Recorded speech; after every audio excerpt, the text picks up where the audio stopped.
Good evening, ladies and gentlemen. Can I just remind members of the public before the meeting formally starts about Council's governance rules? This is about making Council meetings a safe place for everyone. During the Council meeting, members of the public cannot address the meeting outside of the public question time, must not interject or act offensively, must remain seated, must switch your mobile phones to mute, must not operate any recording device, audio and/or visual without obtaining the consent from the Chief Executive Officer at least 3 days prior to the Council meeting, and can display placards or posters provided they're not offensive, do not obstruct entrances and exits to the chamber or impede any view or person. I just remind you that the Chair can direct any member of the public to stop interjecting or acting offensively. If that behaviour continues, the Chair can ask an authorised officer or a member of Victoria Police to remove members of the public from the chamber. Thank you, Mayor.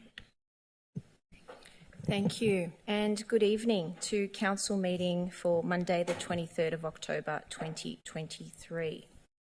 1.2 attendance, please, Ms Weatherall. Madam Mayor, I don't have any apologies. However, I do remind councillors that Councillor Eden Foster is on a leave of absence. Thank you. 1.3 acknowledgement of traditional custodians of the land. Those in the chamber may stand for this item.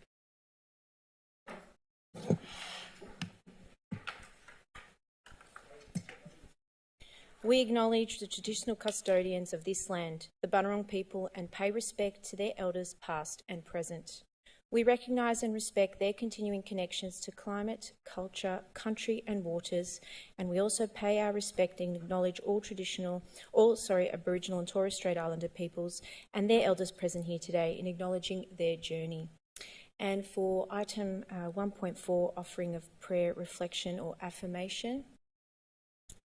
As part of Council's commitment to recognising the cultural and spiritual diversity of our community, the prayer, reflection of affirmation this evening will be offered by Sri Widyavani Weyakumar from Brahma Kumaris World Spiritual University, a member of the Greater Dandenong Interfaith Network.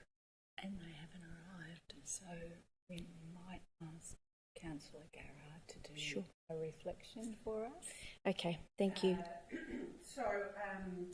I would just like to reflect that the role of local government is about representation. I thank our community members for standing up and taking part in our democratic process. I thank everybody present here for being active members in the democratic process.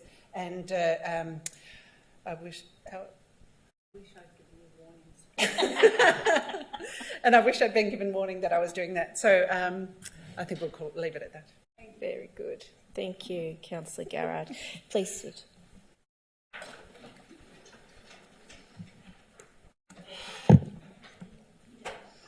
Item 1.5, confirmation of minutes of previous meetings. Do I have a mover, please? Thank you, Councillor Lim. Do I have a seconder? Seconder. Thank you, Councillor Trong. Item 1.6, disclosures of interest. Ms Weatherall, are there any disclosures, please? No, Madam Mayor.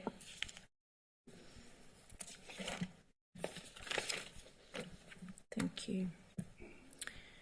Officers' reports, Part 1, 2.1, documents for sealing. Do I have a mover, please? Thank you, Councillor Mehmeti. Do I have a seconder? Thank you, Councillor Lim. Are there any questions? Is there any opposition?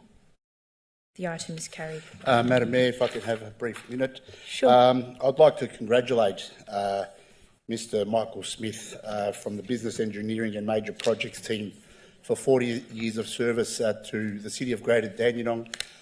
Before that, he was on the Dandenong Council, so he's been here before me. I've been here now for 18 years, and he continues to do good work for our council and our community, and he's very engaged on a lot of projects that he delivers in Greater Dandenong. So I'd like to congratulate him on his 40-year service to this city. Great. Thanks, Councillor Mehmeti. Item 2.2, petitions and joint letters. 2.2.1, petitions and joint letters. Do I have a mover, please? Councillor Long, seconder. Thank you, Councillor Dark. Is there any questions? Yes, Councillor Dark. Thank you, Chair. Chair, just a question to the relevant officer. I note that this petition was received after the council agendas were issued, but there is one from 26 residents regarding a request for removal of an easement at 21 Graham Michelle Place. That is just off Perry Road in my ward. If I could please get a copy of that with the petitioners and what the issue is, that would be great. Absolutely. Thanks, Councillor Dark. Yes, Councillor Garrard. I also have a question regarding the petition put through by for the Progress Street, and if just a question around where the council is in relation to its advocacy on that item. Are we still progressing the advocacy on this? Yep, sure. Mr Van Boxtel, if you wouldn't mind answering. Through the Deputy Mayor. Thank you, Councillor Garrard. We are still continuing with our advocacy, so our latest update on that is that we have written a subsequent letter to the new Minister for Transport and Infrastructure, Danny Pearson, outlining that we are still awaiting a response to our earlier correspondence with our list of concerns about the project. And I tried to get an update on that today, but I'm not aware of any update further from the Minister's office, but we'll continue to advocate and pursue that. Thank you. Thank you, Mr Van Boxtel. Is there any opposition to this item? As there is no opposition, the item is carried.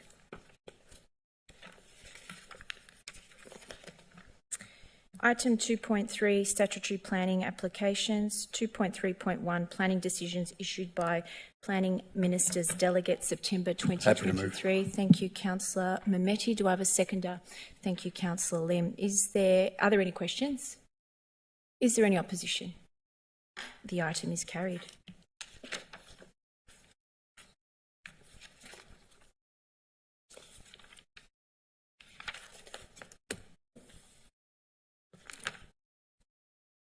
Item 3, public question time.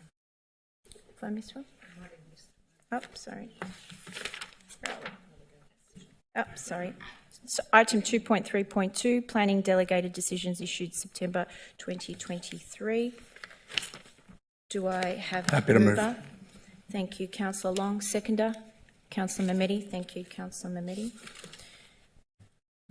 Are there any questions? Is there any opposition? The item is carried. Thank you. Item 3, public question time. Ms Weatherall. Thank you. Thank you, Madam Mayor.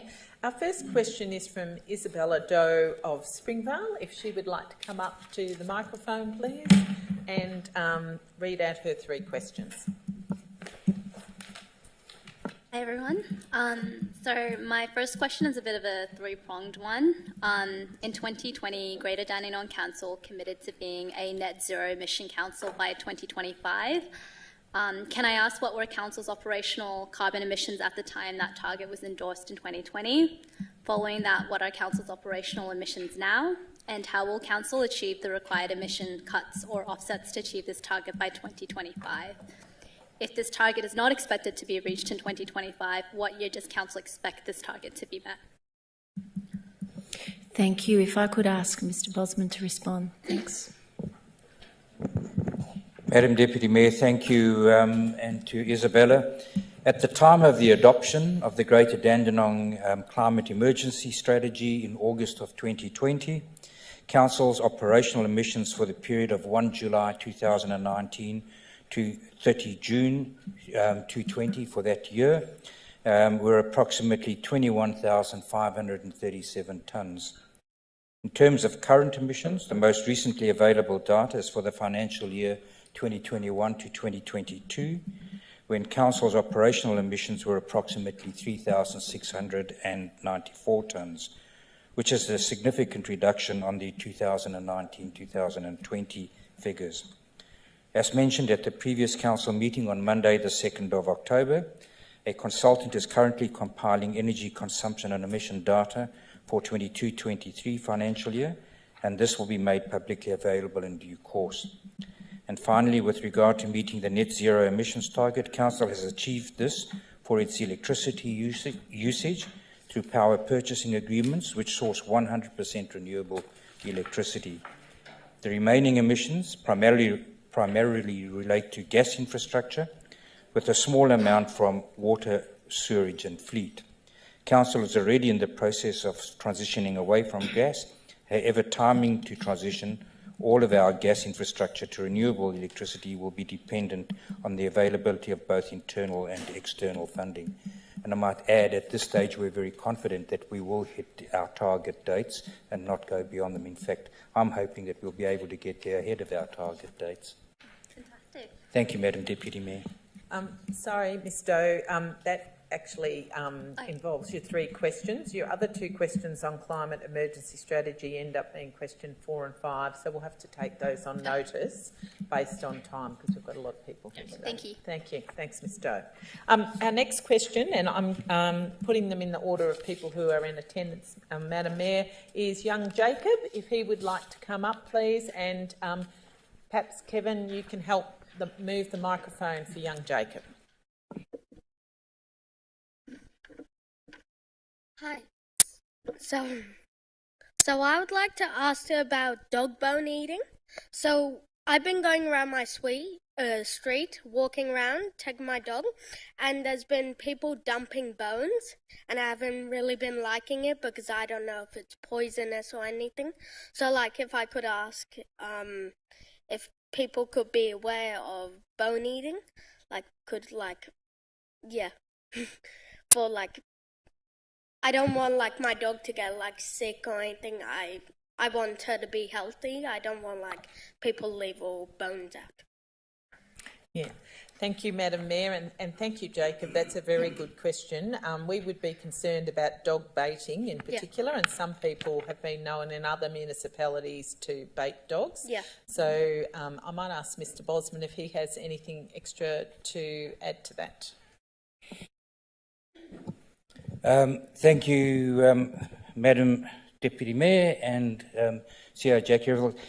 The issue of dog baiting is a serious one, and it pops up not just here, it pops up all over the place. And I think the real problem is catching who does it. Yeah. And I think from our point of view, the best way of protecting dogs and their owners, etc., is to make the dog owners and the dog walkers vigilant. Yeah. Obviously, we'd like to try and catch who's behind all of this, and Victoria Police are work with us on that.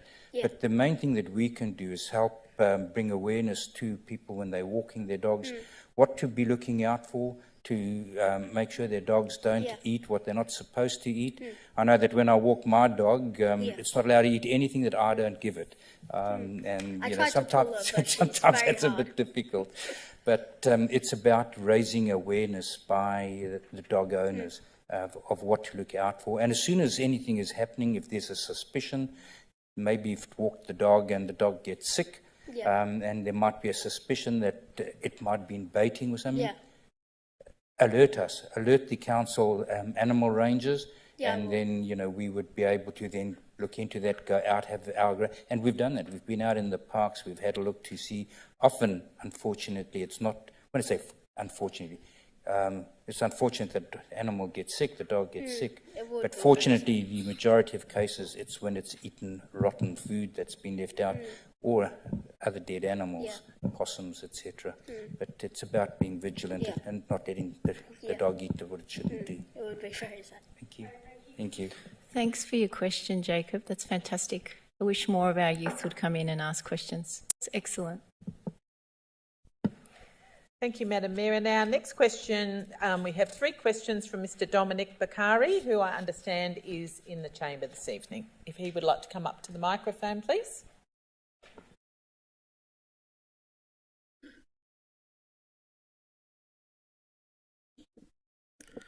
Good evening, all. My first question, in the past years, our council have been in the spotlight of no trust and for questionable reasons, as reported by the media. What plans has this council, led by our CEO, prepared to rebuild the trust within the ratepayers of the City of Greater Dandenong? Through you, Madam Mayor, I'll need to take that question on notice. Perhaps we can have a bit more of a conversation trust in local government is a broad concept, and we can't ask additional questions today, but I'll be happy to have a discussion with you and then provide a more comprehensive response in regards to the minutes. Thank you. I look forward to that. My second question, on the 22nd of May 2023, there was a notice of motion number 30 submitted by, at the time, Mayor Eden Foster.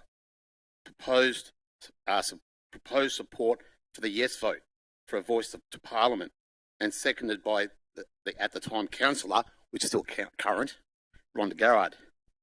My question is, how much of the City of Greater Dandenong's voters' rate dollars were used to fund the yes campaign, and how much of City Greater Dandenong's voters' rates dollars are used at Welcome to Country ceremonies? Through you, Madam Mayor, we're actually had another question from Council Watch around how much money has been used to fund the Yes campaign. So we're collating that information at the moment, and I should have that in the next couple of days.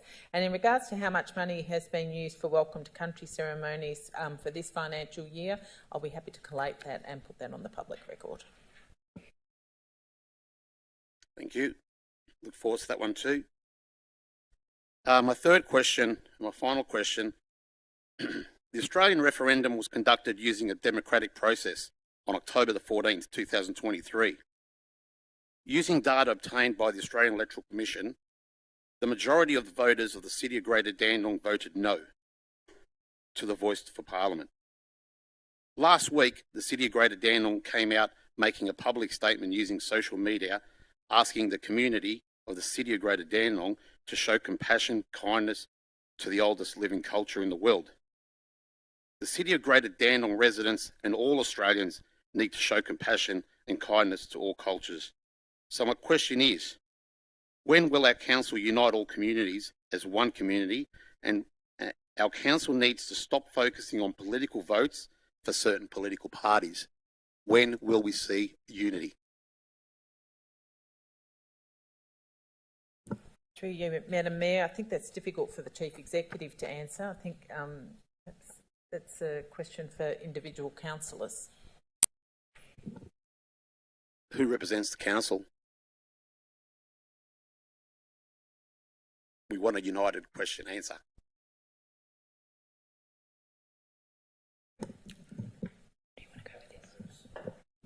Yep, through you, Madam Mayor. Look, we'll take it on notice, but certainly as far as the council officers don't have a political opinion, we can answer in behalf of, operational decisions, but I'll take it on notice.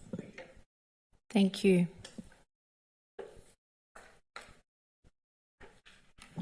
We'll take that on notice.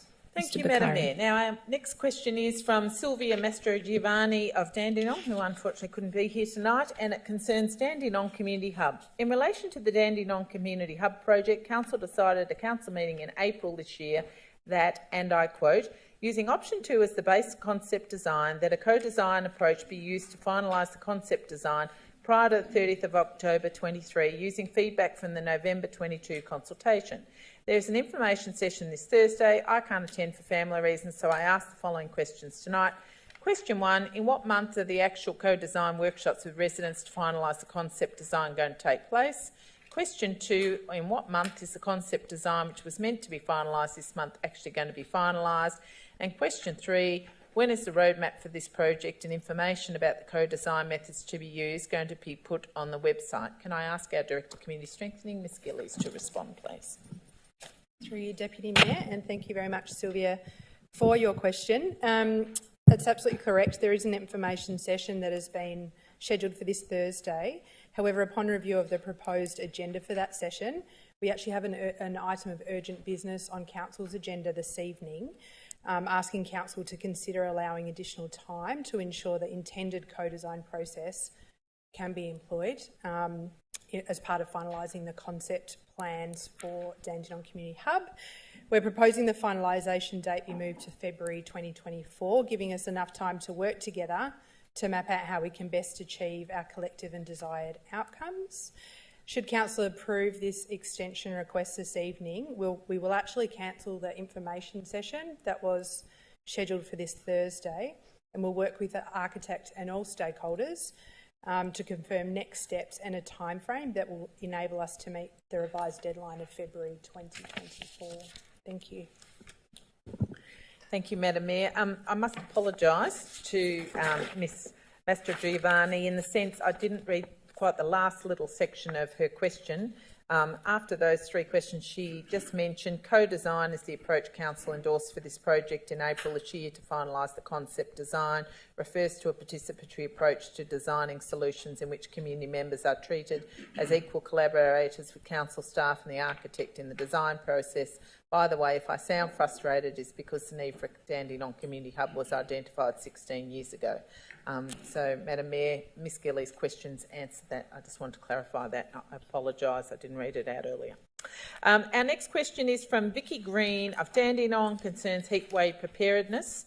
At the last council meeting, it was mentioned that the follow-up for the heatwave preparedness forum was to be another forum.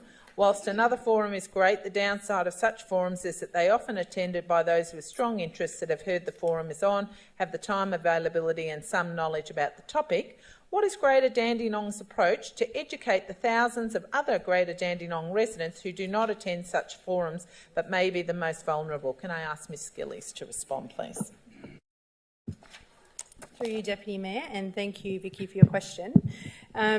Completely agree with your concerns. We want to make sure that the entire community has an understanding of how best to keep safe during a heatwave. We believe that a multi-pronged approach is really important, and to that end, the additional forum that I referenced actually the last meeting, it's not a forum the same as what we have had. It's actually about bringing together community leaders and other key stakeholders so that we can establish practical ways of support for the community in a heatwave. In doing this, we acknowledge it's often our local community groups that have direct relationships with many of the most vulnerable in our communities. Therefore, in many instances, they'll actually be best placed to help get information out there and provide that direct support. As soon as we have more information available about that, whether we call it a forum or something else, it's a coming together of the community, we will share that more broadly. In the meantime, we are also actively working on ensuring our current educational videos particularly are translated so that they can be shared as widely as possible. Thank you. Thank you. And we have another question from Vicky Green of Dandenong, and it concerns heatwave preparedness. Heatwave preparedness is not just about education, it's about having a plan with procedures to be triggered when there's a heatwave event, which is most likely to occur each summer. Is there such a plan, and if so, when can it be made publicly available? If there is not such a plan, or if it's outdated, when will development of a new or revised plan start, and what opportunities will there be for public input? Ms Gillies? Through you, Deputy Mayor, and thanks again, Vicky, for the question. There are a number of emergency plans that are publicly available related to heatwave preparedness. We'll include them in the minutes, or the links in the minutes, but essentially the State Emergency Management Plan and its Extreme Heat Sub-Plan were published last December. They're both available at the Emergency Management Victoria website. The Greater Dandenong Municipal Emergency Management Plan can be found on Council's website. And we recommend everyone get prepared for this summer by familiarising themselves with the key safety messages that are on the emergencyprepare.com.au website and the betterhealth.vic.gov.au website. And in addition, I'd just reiterate the previous response around us working with local community leaders to make sure that information is flowing and we've got some practical ways to support the community through the heatwave. Councillor Garrard, you have a question? Yep, Deputy Mayor, I just want to reiterate that currently we actually don't have a heatwave plan for the community that has been developed by the community. Just to your point, that there is currently no plan that tailored for the community that is understandable by the community, and that is the work left to be done. And I think that goes to the substance of the question. Thank you. Thank you, Madam Mayor, and thank you, Councillor Garrard. We'll address that. Our last question is from Vicky Green of Dandenong, and it concerns Tehatchawan Park, Dandenong North. I live in Dandenong North near Tehatchawan Park. Earlier this year at a council meeting it was said that there's going to be a concept plan for a nature sensory trail at Tehatchawan Park exhibited to the public mid this year. As a former teacher, I know that such trails help children's education about nature and also how many school children visit Tehatchawan Park, making it an ideal location. When is this concept plan going to be finally exhibited to the public? And I understand it was first budgeted over 3 years ago to serve the residents in Dandenong, Dandenong North and Noble Park North within a short drive or bus ride of the park. But we're still waiting. Can I ask Mr Bosman to respond, please? Thank you, Ms Weatherall. And to Vicky Green, thank you for the question. A draft concept plan for a nature sensory trail at Tehatchawan Park has been prepared by council officers. Council officers are now in the process of discussing this with relevant stakeholders, including the Bunurong Land Council. These discussions have been positive. However, further targeted discussions are required, and council officers are now waiting for this to occur. Community consultation, that's consultation with the broader community, will occur following this more detailed and targeted process. The time for this will be dependent on the further targeted discussions, and at this stage it is most likely that community consultation will occur in early 2024. Thank you, Mr Bosman. Our next question is from Matthew Kerwin of Noble Park, and it concerns soft plastic recycling. It's great that Greater Dandenong has enabled soft plastic recycling. I have some questions though. Question 1, how often are the soft recycling bins being emptied and transported to APR Plastics? Question 2, approximately how quickly does APR Plastics recycle the soft recycling they received? How long do they on average warehouse it for before processing? And question 3, what does APR Plastics do with the recycled soft plastics collected from the Greater Dandenong collection points? Can I ask our Acting Director, Business Engineering and Major Projects, Mr Van Boxtel, to respond, please? Through you, Deputy Mayor. Thank you, Matthew, for your questions. The soft plastics are collected weekly from our 6 drop-off points and stored in skip bins at the Operations Centre until collected by APR Plastics on a fortnightly basis. This material is currently being transported and stored by APR at their site in Brooklyn. Second part, APR Plastics have not commenced processing material at this time, but are expected to commence in March 2024 once a sufficient feedstock of materials is available. And the third part, the material is currently kept in storage. However, once processed, it will become recycled oil. Thank you. Thank you, Kevin. Our next question is from Louisa Willoughby of Springvale and concerns LGBTIQA+ action plan. Would Council consider developing an LGBTIQA+ action plan to progress improving the inclusion, recognition and community understanding of the LGBTIQ community in Greater Dandenong? Can I ask Ms Gillies to respond, please? Through you, Deputy Mayor, and thank you, Louisa, for your question. Yes, Council will consider it, I think is the answer. Firstly, though, or in the first instance, we're currently engaging with a number of regional stakeholders to investigate options for an LGBTIQA+ Council Advisory Committee or a regional network, which would encompass a variety of stakeholders, including neighbouring councils, local organisations and community members.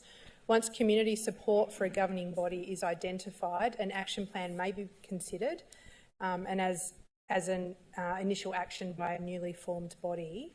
Any new action plan that is developed will require the allocation of appropriate resourcing through the annual council budget process. Thank you, Ms Gillies. And our next question is from Elizabeth Grasso of Keysborough, concerns sustainability strategy. Following on from my question at the last council meeting, I looked at the updated sustainability strategy and there was only a brief summary of the Sustainability Strategy Annual Progress Reports for the financial years 2019-20 and 2021, and also would not be an obvious place to look anyway. Why can't the full progress reports that are tabled at the council meeting on the 12th of December 2022 be added to the website and added to the right spot where the sustainability reports from previous years are? Can I ask Mr Bosman to respond, please? Thank you, Ms Weatherall, and through yourself, Madam Deputy Mayor. Council officers have reviewed the location of the Sustainability Strategy refresh, including the 2019, 2020 and 2021 annual updates on the Council website.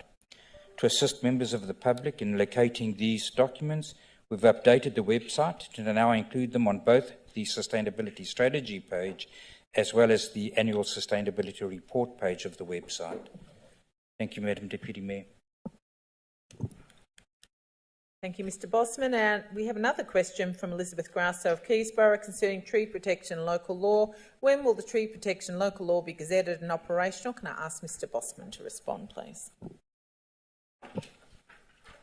Madam Deputy Mayor, the statutory process for gaining certification of the tree protection on private land local law has now been finalised. The final step of officially gazetting the local law will occur in the second week of November 2023.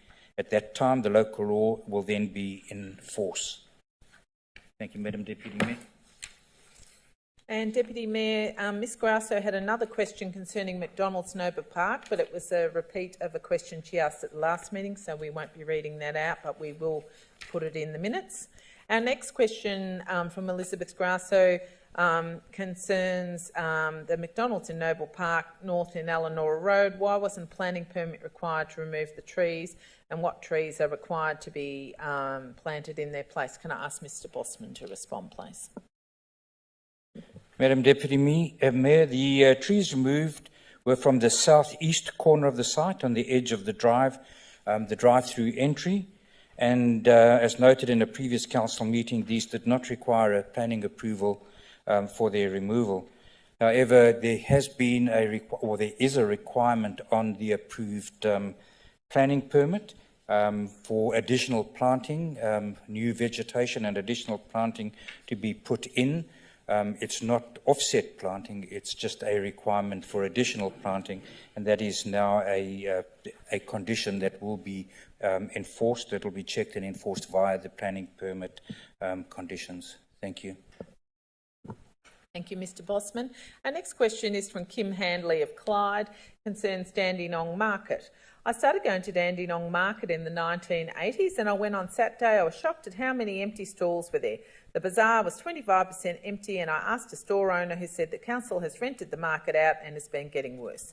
They said the bazaar's losing store owners and nobody's replacing them. Question 1, what does council charge to rent out the market? And question 2, with its decline, will council look at not renewing the lease and managing it again to bring it back into its former glory? Can I ask our Executive Manager for Media and Communications, Ms Sprague, to respond, please?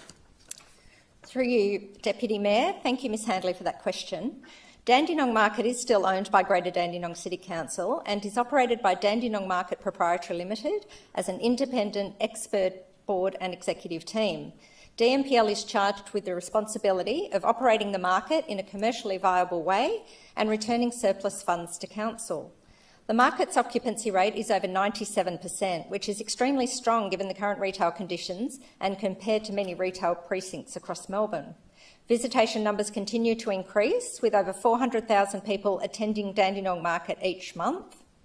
All lease and licence agreements within the market are confidential and negotiated with individual traders, therefore these cannot be released or shared. We all work very hard to ensure that the market is vibrant, activated and a great place to shop and do business, both now and into the future. Thank you. Thank you, Ms Sprague. Our next question is again from Kim Handley of Clyde, concerns the Shrine of Remembrance in Dandenong. Upon visiting Dandenong, I noticed the area around the Shrine of Remembrance for all fallen soldiers is very unsightly and unkept. My grandfather died in World War II, so it's very upsetting that the current council has let this area become so unpleasant and unmaintained, shows no respect to the people that died for our safety. Can council clean this area up and can do some planting in the gardens? Can I ask our Acting Director, Business Engineering, Major Projects, Mr Van Boxtel, to respond? Through you, Deputy Mayor. Thank you, Kim, for your question. Council recognises that the streetscape of Palm Plaza is approaching its end of life, as in need of an upgrade. It was designed back in the 80s and built shortly thereafter. The plaza and the Pillars of Freedom are significant landmarks within the municipality. Council staff sweep and clean the plaza on a daily basis, and the maintenance teams keep the pavement and the planting in a safe and presentable condition. However, we will investigate the opportunity for additional planting in the garden beds. And I wish to also note that we are doing some preliminary planning at the moment around a potential future upgrade of Palm Plaza, which is under consideration. Thank you. Thank you, Mr Van Boxtel. Our next question is from Philip Lamaro of Dandenong, and it concerns a letter to Melbourne Water. Council advised a month ago they would send a letter to Melbourne Water and the Minister of Water about the poor condition of Dandenong Creek and its lack of vegetation. Can I get an update on this letter? Mr Van Boxtel, would you like to respond, please? Through the Deputy Mayor, thank you, Philip, for your question, and apologies for the delay in getting this letter out. A letter has been prepared to the Managing Director of Melbourne Water, and it's expected to be signed this week and sent through the Mayor's office. We anticipate that at that same time we will make a copy of the letter available to yourself. Thank you. Thank you. We have another question from Mr Lamaro of Dandenong concerning Dandenong Creek green space.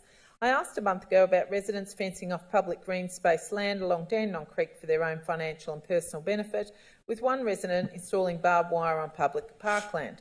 Council was looking into the matter. Can I get an update on Council's investigation? And can I ask our Manager of Governance, Ms Roberts, to respond, please? Thanks, Philip, for the question, and through you, Deputy Mayor. I understand the stretch of Dandenong Creek that we're referring to is between Hammond Road and Kirkham Roads in Dandenong. There are 4 areas where some occupation has taken place along this section. At the rear of Francis Street, the occupied land is actually privately owned and is not owned by council. At the rear of Moomba Parade, occupation of 2 parcels of land is subject to licence agreements and Section 173 agreements to abutting owners for use of the land for residential personal enjoyment. And at the rear of Dawn Street, there appears to be an illegal occupation, and thank you for bringing it to our attention, which needs further inspection by Council's Parks team. We will need to liaise with the abutting owner or owners and assess the cost of removal of all the occupation items, including fencing. Mr Lamaro, or Philip, will be advised of the outcome directly once the occupation is resolved, but it may take a considerable amount of time to do so. Thank you, Ms Roberts. Our next question is from Tina Kongs of Dandenong concerning the Municipal Strategic Statement Review. Greater Dandenong's Municipal Strategic Statement has not been reviewed for well over a decade. Greater Dandenong residents were promised that a review, including public consultation, would commence after the Residential Zones Review Planning Scheme Amendment C182. But then were told after that the state government required Greater Dandenong to not begin a review until after it translated the current Municipal Strategic Statement and local policies into the new planning policy framework.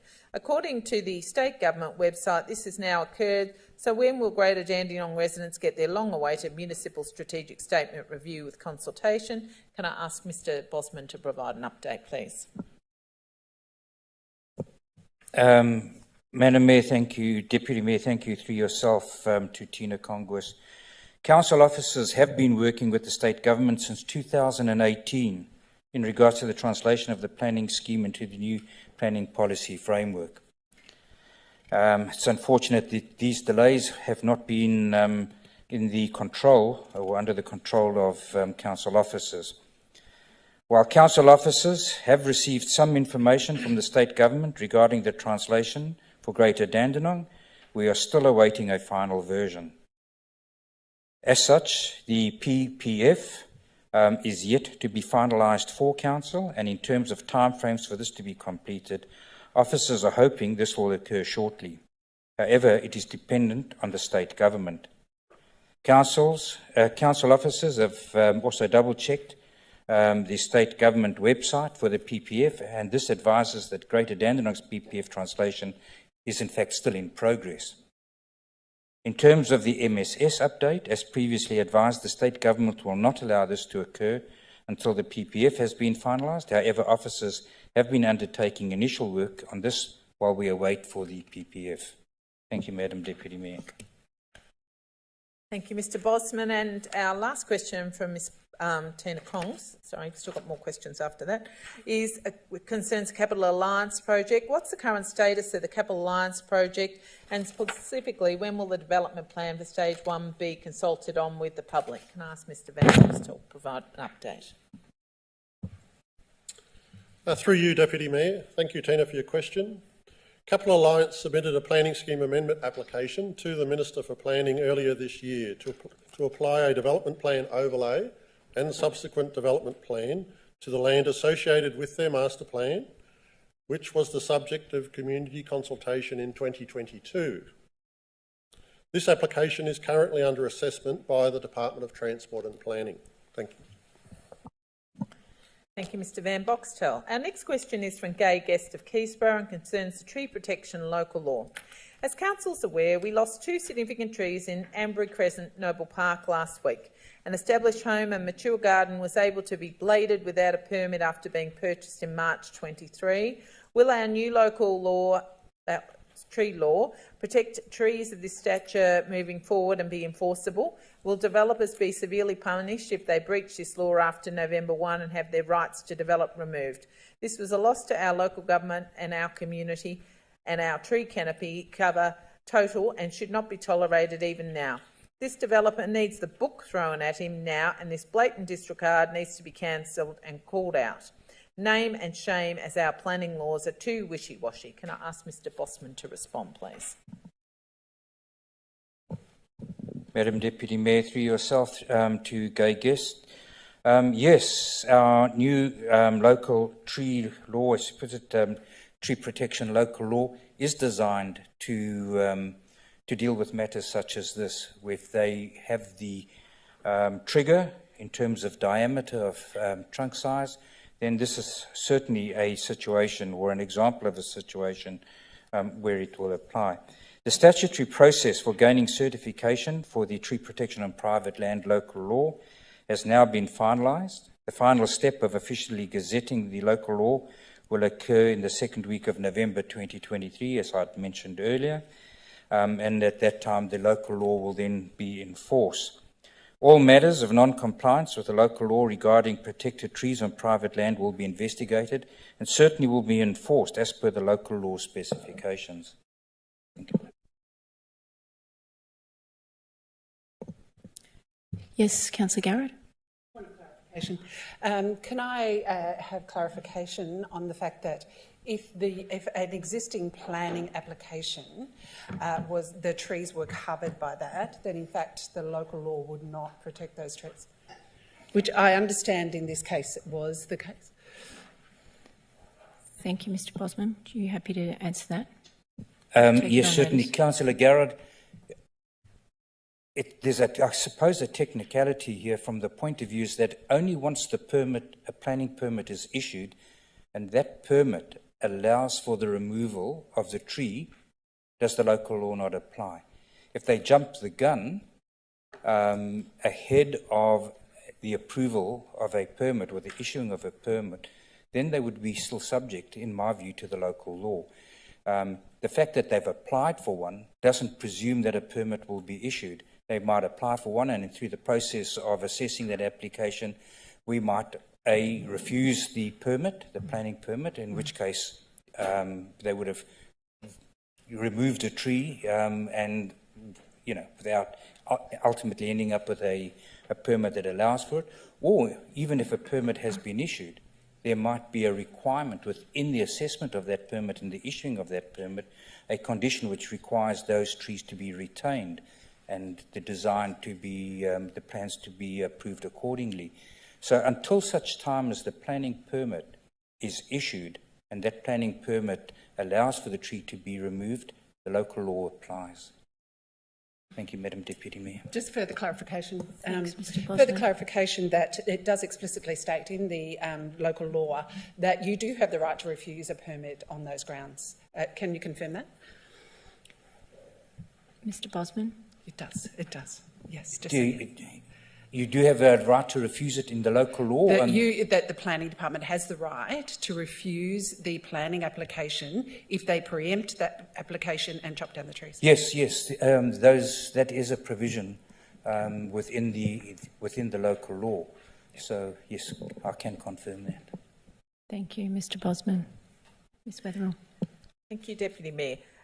This next question is from Gay Guest of Keysborough and concerns Noble Park Aquatic Centre. We're hitting peak NPAC season and the doors to the family change rooms fail too frequently because of user abuse.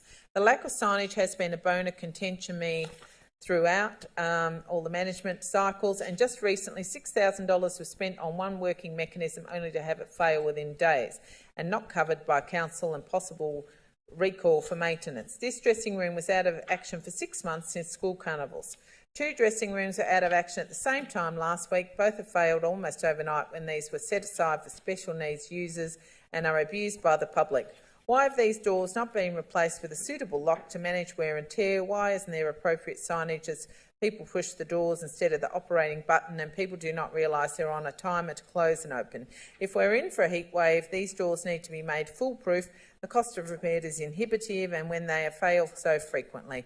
This issue needs to be solved once and for all. It's not through lack of conversation about the issue for years. Has now come to frustration point. If NPAC was as old as Oasis, should say it's on its way out. However, it still probably has another limited 10 to 15 years before it will need replacing.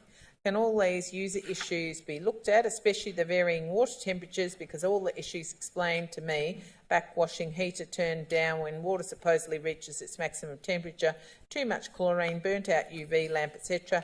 Let's get it right as soon as possible. Can I ask Ms Gillies to respond, please?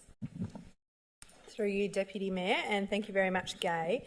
We do note your concerns. We do work very closely with South East Leisure to address maintenance issues at all 4 of our leisure facilities that South East Leisure manage.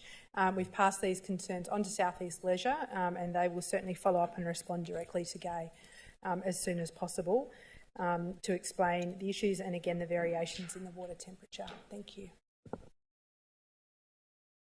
Thanks, Ms Gillies. Thanks, Ms Weatherill, and thank you to everyone for all the questions. Item 4, Officers' Report, Part 2. 4.1, Policy and Strategy. 4.1.1, Greater Dandenong City Council Annual Report 2022 to 2023. I would like to present the 2022-2023 Greater Dandenong City Council Annual Report. 2022-2023 was another successful year for Council, and there were many achievements for our community. The second year of implementation of our Council plan saw 86% of planned actions for the year completed, with only 14% deferred or delayed due to external impacts. We delivered over $2 million of community funding to help a range of initiatives within the municipality. Our 10 major festivals and events were an incredible success, attracting over 81,500 people, and 69 community-led events celebrating diversity were supported. A number of capital work projects were completed including the Douglas Street and Ian Street streetscapes in Noble Park and the revitalisation of the Springvale Boulevard. The Keysborough South Community Hub project progressed with the turning of the sod, and the construction will commence shortly. Council's ongoing commitment to sustainability and tackling climate change was a key focus, and a number of waste education and disposal activities were held, including Detox Your Home and the Home Cycle event, which collected more than 28,000 kilograms of material. Of the actions which were delayed, some were affected by building and construction delays, resources, or the decisions of external agencies on issues affecting aged care and the planning scheme amendment. Those actions which have been delayed will be progressed in the current financial year. I would like to thank my fellow councillors, our CEO Jackie Weatherill, and council staff for their achievements this year and their ongoing commitment to the City of Greater Dandenong.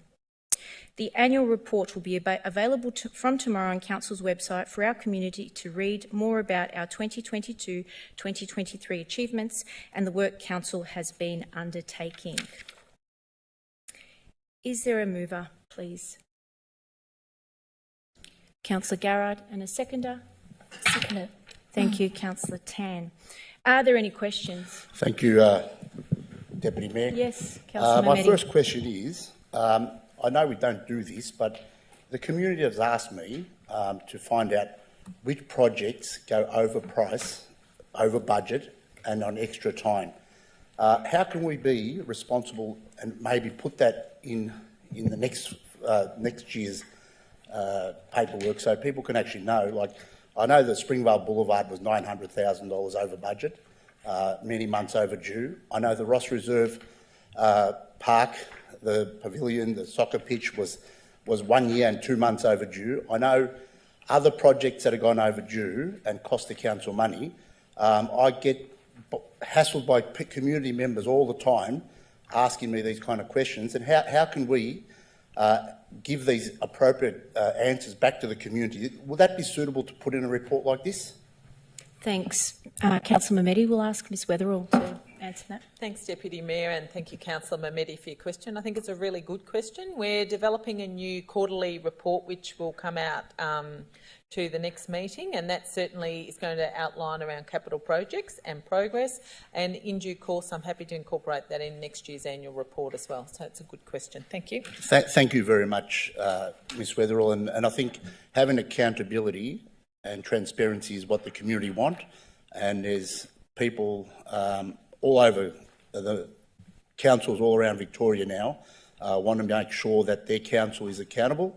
And I think this council very rarely goes in camera, very rarely hides things. But it was just something that I thought about that would be something good to include. So I really appreciate your response and look forward to getting that implemented. Thank you. Thanks, Councillor Mehmedi. Is there any opposition? Oh, question, Councillor Dark, sorry. Thank you, Deputy Mayor. Speaker's put for a little person. I note on page 149 of the agenda that there were several items which have been deferred to later stages, and the items to which I would say are significant in terms of the risk that it puts to this council. The first being the develop and implement an innovation program for council being the first one of things that's been raised. But further down it states that the compliance with the Local Government Act 2020, council staff codes of conduct, council policies and the legislation relevant to council, that the update on the legislative compliance program across the organisation has been delayed due to resource challenges. The next one below that says to the development of an organisation-wide conflict of interest framework and policy, once again says resource challenges have delayed this program. However, it's been put as a priority. The concern I have is, given the risk that this puts this council in, given the issues that we've seen in the media to do with the conflict of interest with other neighbouring councils and the termination of councils on those councils, and then also the legislative compliance, which is the most critical part of the governance of this organisation, has been basically pushed down the river because of resourcing issues. One, what was the main reason behind the resourcing issues? And two, how quick are we having the update on the legislative compliance? Thanks, Councillor Dark. We'll ask Ms Weatherall to answer that. Thank you, and thank you, Councillor Dark, for that question. Certainly, like all organisations at the moment, many are experiencing challenges with resources. So sadly, we've had some resource challenges due to personal issues with staff in that department, but we too agree that they are priorities and there's something that we're prioritising at the moment. And in regards to legislative compliance, I'll provide an update as to when we'll have the dates completed. Thank you. Thanks, Ms Weatherall. Councillor Tan. Thank you. My question, firstly, I just want to thank the finance team for their great work of the annual report. We did receive $33,376,000 of the surplus, which is a great result. Just my question, just regarding to the surplus, is that taking into account of the Keysborough South Community Hub construction that's not even starting yet? Is that part of? Have you actually allocate that in the surplus or not? Thanks. Ms Hanson, if you could respond, or thank you. Through you, Deputy Mayor. Thanks for the question, Councillor Tan. The surplus you're referring to is Council's operating surplus, so it ignores the Keysborough South Community Hub and Capital, and they've all been accounted for. They're not included in that surplus, but are being fully accounted for and carried over. Hopefully that answers your question. Thank you, Ms Hanson. Does that clarify your question, Councillor Tan? Any other questions? Is there any opposition? As there is no opposition, I declare this item carried. Yes, Councillor Garrett. Deputy Mayor, I would also like to thank all officers here present and the councillors for the extraordinary amount of work that is evident in that report. I personally would like to report on the gender equity outcomes in this report. When we came to council 3 years ago, there were no females in the senior staff of this organisation, none, nada, zip. We now have double the number of women in the organisation as men, and more pleasingly, in the upper bands, the 5 and 6 bands, we have 2.5 times the amount of women in that higher level than men, and at the very highest level, we have equal representation. So I think it's an extraordinary amount of a change and effort that actually reflects the community that we serve. So in 3 years, the gender equity strategy that came into effect in the first year of our term has in fact delivered a complete change in the gender mix within this organisation, and more pleasingly has delivered more females at senior levels, which is actually the test of a robust gender equity strategy. So I'd like to acknowledge that and say that this council is better for it, and that as a female ratepayer in this community, I know that I am better represented, as are all females within the community. Thank you, Councillor Garrard. I'll move on to item 4.2, other. 4.2.1, Community Safety Advisory Committee meeting minutes. Do I have a mover, please? I'll move. Thank you, Councillor Long. Do I have a seconder? Thank you, Councillor Trong. Are there any questions? As there are no questions, is there any opposition? Excellent. No opposition, the item is carried.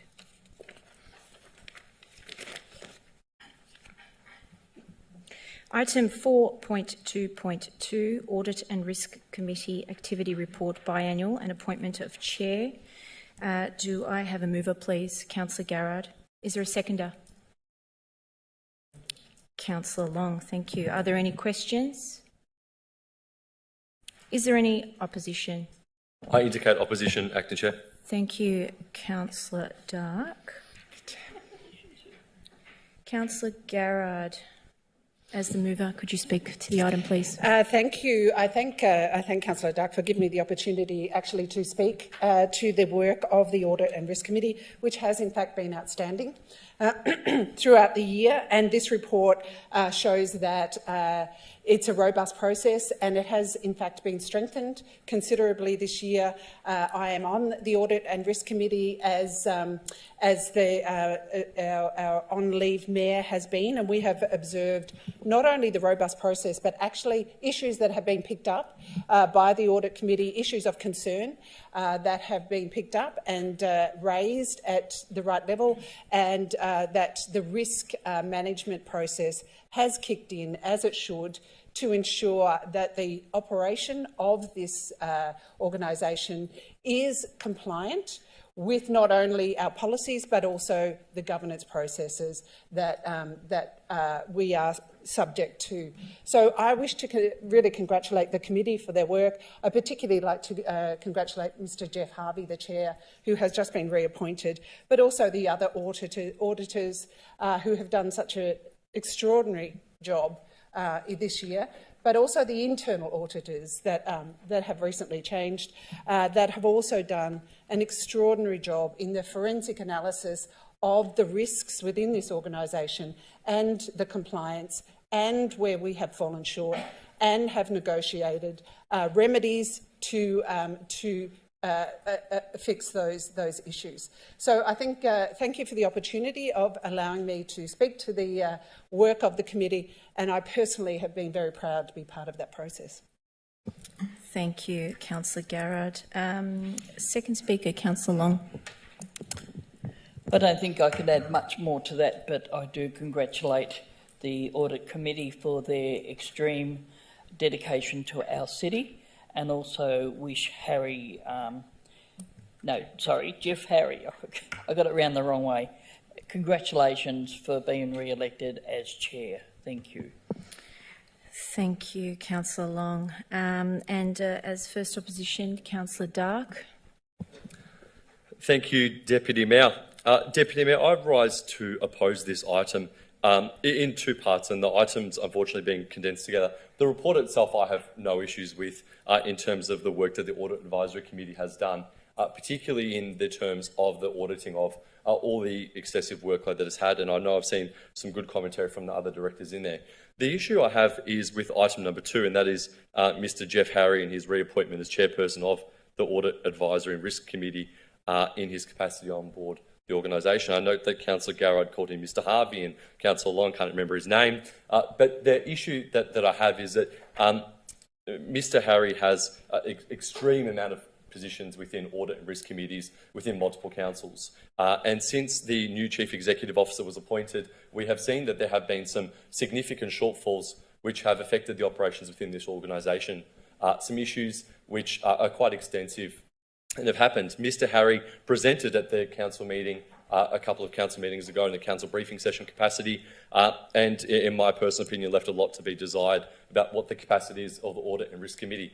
The Audit and Risk Committee and the role as its chairperson is the most fundamental, important group on board this council. And I say that because their job is to audit and to check all the checks and balances from any external resource, any contracts and tenders, any operational expenditure, anything that goes on. Their job is to audit and to make sure that the risks have been mitigated, everything's been addressed. There are significant issues that have been only really come to light since the appointment of the new Chief Executive Officer. Heaven forbid had we not appointed the new Chief Executive Officer where these matters would have potentially been. But to have the response from the chairperson of the Audit and Risk Committee that it's matters which have come to light and we've had a look at that and bits and pieces has raised significant concerns. And I think that Mr Harry, whilst maybe very, very good in his audit risk committees, I think with the Bayside, Brimbank, Whittlesea, Kingston, Chisholm, IBAC, Moonee Valley, Origin, all these different capacities that he has, potentially puts him in a situation where he potentially is overworked, and for what that is and the potential risk that puts his council at, the fact that the Audit and Risk Committee could not pick up on such a critical issue recently to which council was briefed has me having zero confidence in the capacity of the Audit and Risk Committee to ensure that this organisation and the ratepayers and residents and every single dollar that they spend is well protected, and that's why I will not be supporting his reappointment as chair. Thank you, Councillor Dark. Are there any speakers that would like to are in favour or against this item? Councillor O'Reilly. Thank you, Mayor. I was waiting to hear what the particular objections to it were, and all I heard was some assumptions, not much evidence behind what was said. And a whole lot of presumptions that I don't think most of us would agree with. I think the Audit Committee has done an excellent job, and what more, when it says it needs particular resources for particular tasks, it is absolutely upfront and courageously communicates directly with Council as to any deficiencies it may see that there may be in the audit process. So I think that's exactly what we need. We don't want an audit committee that isn't communicating directly with Council about what that audit committee might see the problems are. So we can stand up and conjecture about a whole lot of issues, Deputy Mayor, but at the end of the day, the Audit Committee is doing an excellent job. The Chair, as noted by Councillor Dark, is extremely experienced, and there should be no presumption that creates overwork, Deputy Mayor, and that we've seen no evidence of that whatsoever. So I wholeheartedly commend the report and the recommendation to the Council. Thank you. Thanks, Councillor O'Reilly. Councillor Garrard, your right of reply, please. Thank you, Deputy Mayor. I would certainly concur with Councillor O'Reilly in that what we heard was assumptions and no direct evidence of issues relating to Mr Harry's performance. And it needs to be noted that, in fact, he has only been chair for 2 years. That the first year of our term, there was another chair of the Audit Committee. And in the 2 years that he has been chair, he has raised a number of issues. He raised that with the previous CEO. Those issues, unfortunately, were not addressed. And therefore, he took the courageous step this year of actually coming to the councillors and fully explaining the extent of his concern regarding the risk framework and the need to strengthen the risks within the risk framework within the organisation. So I have worked closely with him for 2 years, as others here have. I understand how diligent he is. I understand how outstanding he is, and how we actually should be very grateful to have someone of his experience and someone of diligence and somebody that has an extraordinary level of concern and dedication to our organisation. And I personally find that I'm extremely grateful to him and to the other auditors. And perhaps, you know, Councillor Dark might like to join the committee next year and see the level of detail in the 6-hour meetings that we have when we go through every documentation within the organisation, and we have every senior officer present to us within the organisation, and there is no stone left unturned by that committee, and hence the extraordinary action he took this year to come and talk to councillors. And I do not think that should be seen as a weakness, and I do not see that that should be seen in any way detrimental to the work that he does, and the fact that he is so sought after by other councils and is also on IBAC is actually a strength to the skills and experience that he brings to us, and we are in fact really well served by Mr Harry and the committee and the other auditors. Thank you, Councillor Garrard. I'll put it to a vote. So all those in favour of the motion, please. Councillor O'Reilly, Councillor Trong, Councillor Tan, Councillor Garrard, Councillor Long, Councillor Lim, Councillor Mehmeti and Councillor Formoso. All those against the motion, please.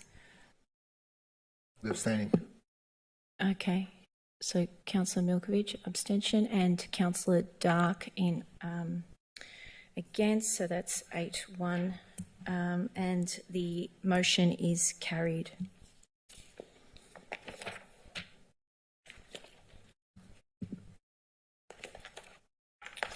Item 4.2.3, Springvale Reserve Master Plan.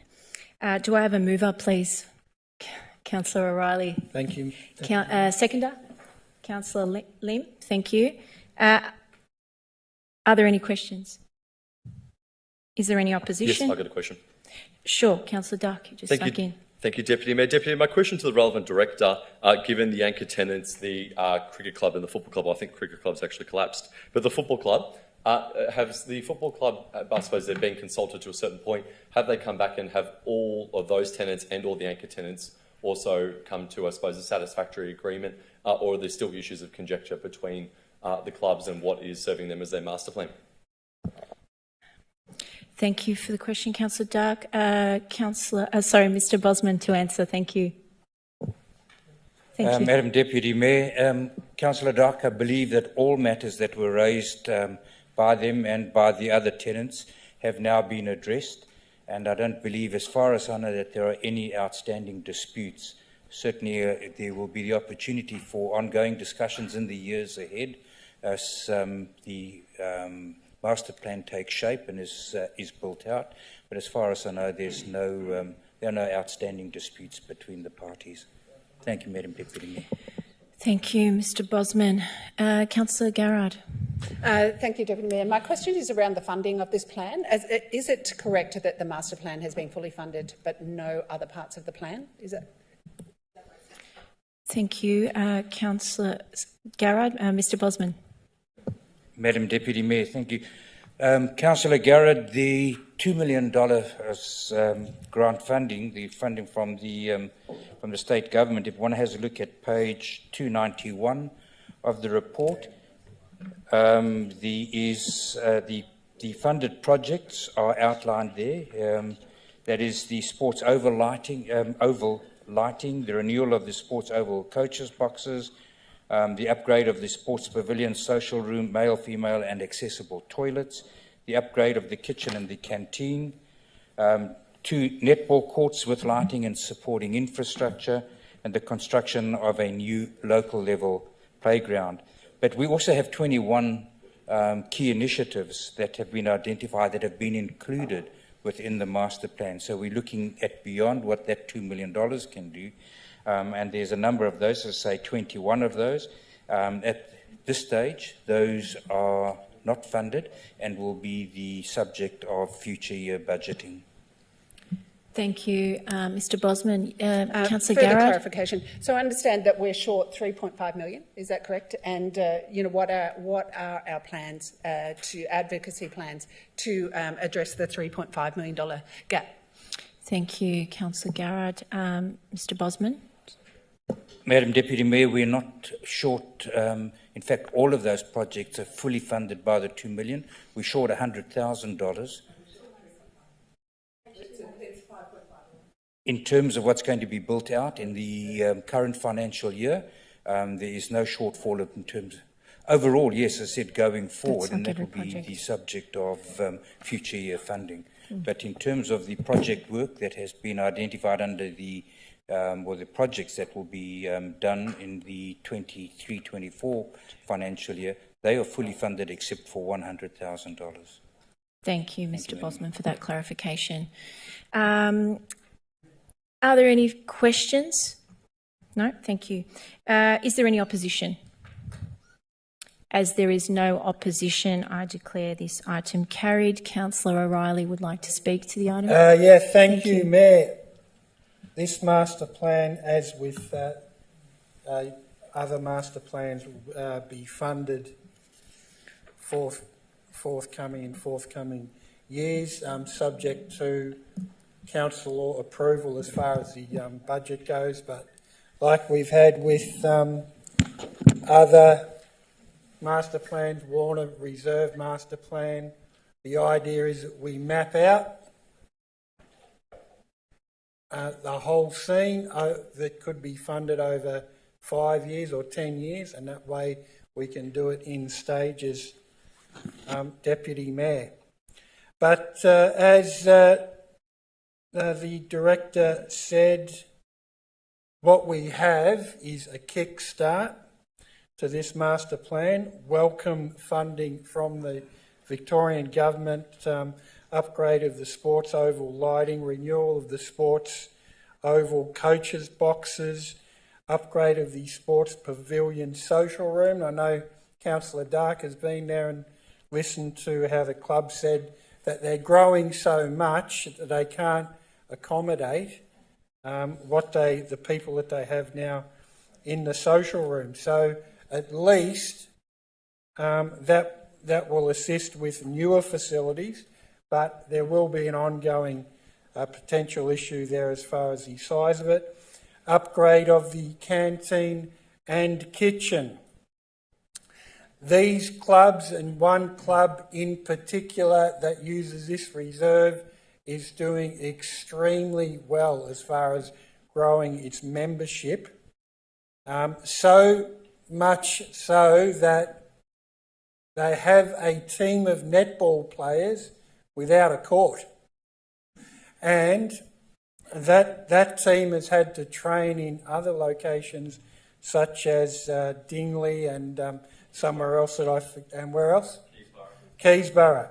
So this is going to provide those players to be reunited with the football team and train right here at home at Springvale Reserve. So it's a great thing for women's sport as well, Mayor. It's good to see that Springvale North Ward is now bookended by major transformation projects, those being the upgrade and transformation of Ross Reserve, and we can see here mapped out and kick-started the transformation of Springvale Reserve. So I thank councillors for their support. Also, finally, there's a local level playground which is part of the funding provided by council, but we can see Springvale getting a huge lift in local sport with this plan and funding. Thank you, Deputy Mayor. Thank you, Councillor O'Reilly. I hope the state government comes to the table for a lot of our master plans. Councillor Dark. Dark. I said dark. Councillor Media, I don't quack. It's dark. It was dark. It's very dark. I just wish to echo the sentiment of what Councillor O'Reilly said. Certainly this has been a long time coming. This is in a park and a reserve, which is actually the Springvale Football Club were acknowledged at the Southern Football League Awards night that they are the fastest growing football netball club in the whole league. And the whole league goes all the way to down towards Karen Patterson Lakes, all the way up to East Brighton, Elwood, Elstonwick, that area there. And to have Springvale as one of the fastest growing clubs, both in terms of female participation, in terms of the extras, the thirds that they've now got, the leagues of the over 35-year-olds, and just the way that they're running as a very much a large family-based club, actually works very, very well for the local people who are part of other clubs nearby who have now made the shift across to Springvale. And in the last season, it was interesting to see a significant number of members from the Dingley Football Club have actually come across and joined Springvale, and that's why there's such a significant rivalry between the two, because Dingley and Springvale, being so close to each other, often had a fight of membership. I know that Councillor Mehdi was also saying that he played there in under-15s back in 1965? 66.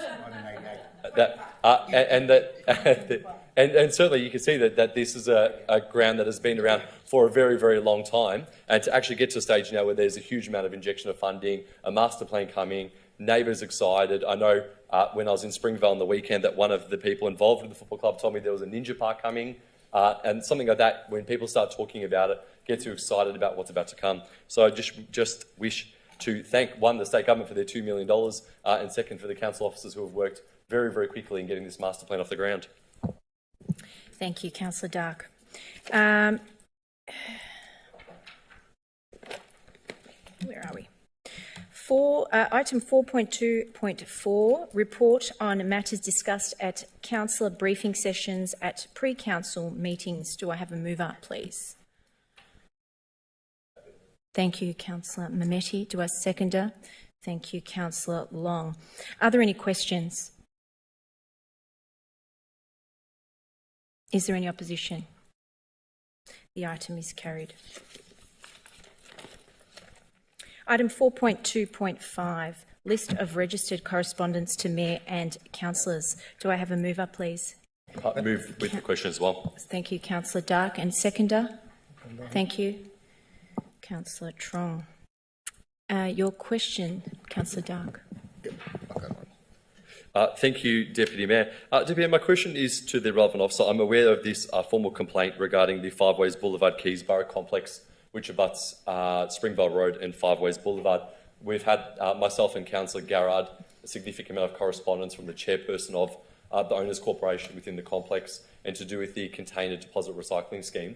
I have had a call that I've missed from them as well, requesting a meeting if it was possible to organise the meeting. I know that the Chief Executive Officer has replied with pretty straightforward black and white information, but in the pretences that obviously there's some aggrieved parties there, if we could please organise a meeting. Sure. Ms. Weatherall? Mr Van Boxtel might like to respond, or I can... No, Mr. sorry, Mr. Bosman, thank you.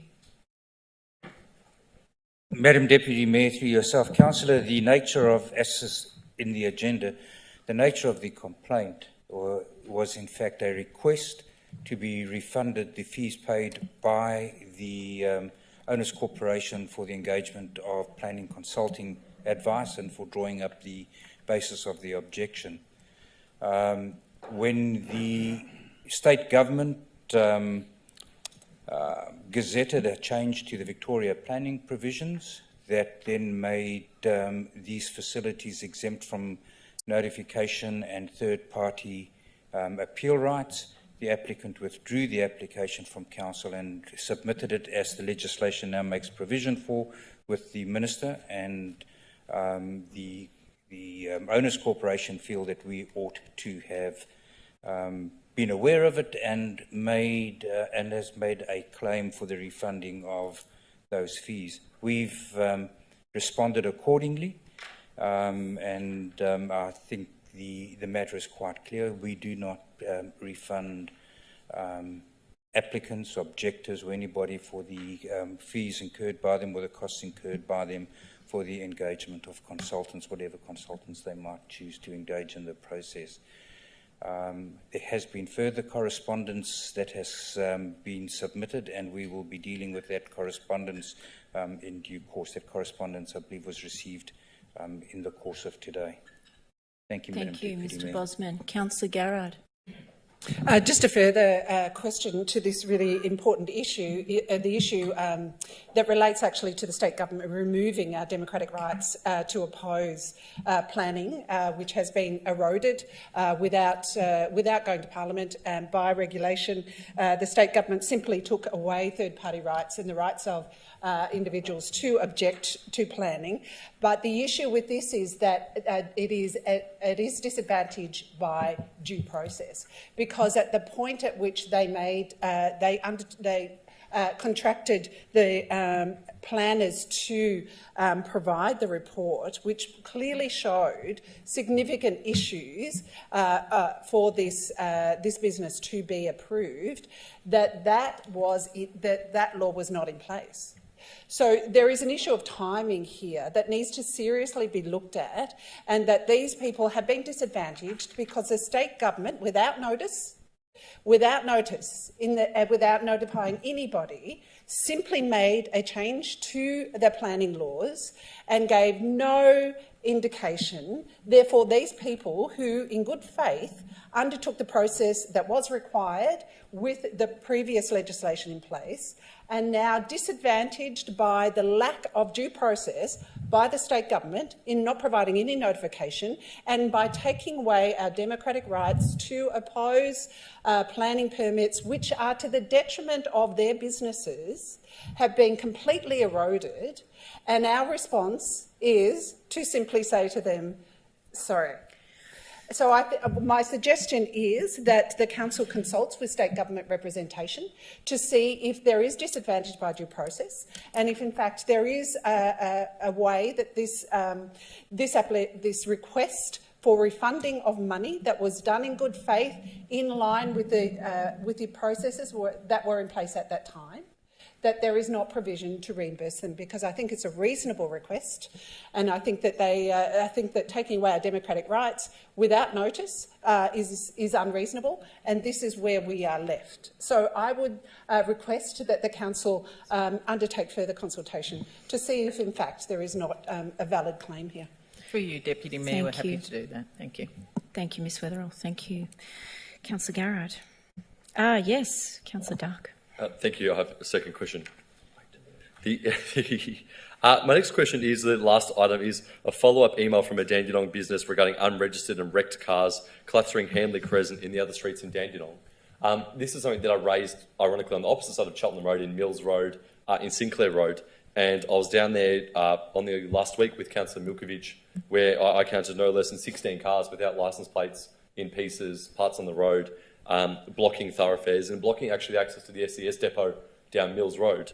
I note as well that this is a local business that's raising issues on the opposite side of Cheltenham Road, and it seems to be a monumental plague at the moment in Sinclair Road, Mills Road, now it's Hanley Crescent as well, in some of the complexes along Cheltenham Road, of dumped, abandoned, unregistered cars, cars in pieces, there's bumpers on the ground, there's crushed glass on the ground. It looks like a war zone, and it certainly is not being addressed. I'm not sure where these cars are coming from, but it is an absolute issue at the moment, because I think it creates a real risk for council as well if there was an incident to occur on a road with an unregistered car. Just want to find out from the relevant officer from when this was raised. I did ask that there would be, I suppose, local laws have a look and see what was happened. I've noticed that there's no, I use the word canary, I'm not sure what the formal terminology word of it is, but I noticed there hasn't been any fluoro yellow stickers stuck on the car. But if we could please have an update on where things are at with that, including what action's being taken to deal with these dumped cars. Thank you, Councillor Dark. Ms. Thank you, Councillor Dark. I refute your comments that council officers haven't been undertaking active surveillance around vehicles across the city. In fact, Mr Bosman and his team have done an excellent job in picking up a considerable number of cars. These issues in regards to Hadley Road will take on notice and will certainly review them because officers are concerned as much as councillors are in that regard. Mr Bosman, was there anything extra you wanted to add? Through you, Madam Deputy Mayor, Ms Weatherall, I think I can only agree with the statement that you've made now with your feedback, and I can agree with you, Councillor, that it is a plague. I disagree with you as well that nothing has been done about it. In fact, you will know that I have been giving reports, updates to you as councillors as to the number of vehicles that we've been towing away, and there have been a huge number of vehicles that we've towed. We've just increased that capacity by entering into a new towing contract. We've had joint operations together with Victoria Police because some of these sites would be beyond the... I wouldn't be putting my officers at risk in terms of visiting those sites without the assistance of Victoria Police. I'm not saying this particular one that's mentioned here, but just generally going out and taking those vehicles. There's been a lot of work done, and I hope that the reports that I've been feeding back to you by way of emails, my regular updates, in fact would show that. And we, again, if the operation, what we call Operation Clearer Streets or Clear Streets, that will continue. It is a bit of a cat and mouse game, as I've said previously. We'll go out, we'll clear a street, and a couple of weeks later, they bring them back again. But all we can do at this stage is say we've increased our capacity to remove vehicles. That capacity also was dependent on the operator having a sufficiently sized yard in which to take these vehicles, and that is now available. So we will continue to remove the vehicles. I don't know whether we'll be able to remove every single vehicle every time, but it's certainly getting a lot of attention. Thank you. Thank you, Mr Bosman. Councillor Milkovich. Thank you, Deputy Mayor. Just got a question regarding a complaint from Dandenong resident regarding residential amenity and resident safety being affected by an organisation in the vicinity. To a relevant officer, what was that about, and has it been resolved when it comes to safety? Thank you. Ms Roberts. I'm going to take that one on notice, Councillor Milkovich, and take it offline and give you that information by email. Thank you. Thank you. Okay. Is there any opposition? As there is no opposition, I declare this item carried. Item 4.2.6, update to the instrument of delegation to the Chief Executive Officer. Is there a mover, please? Thank you, Councillor O'Reilly. Happy to second. Thank you, Councillor Mehmeti. Are there any questions? Is there any? My question is yes, just for Councillor people Mehmeti. in the gallery and people watching, if the CEO would like to comment why we need to increase this. There is quite a considerable other councillors who have this in place and are over $1 million, and I see here in the report that Knox is up to $3 million, but you've seen fit that it'd be $1 million. Just a response on that? Yeah, thank you. Thanks, Ms Weatherall. Thank you, through you, Deputy Mayor, and thank you, Councillor Mehmeti.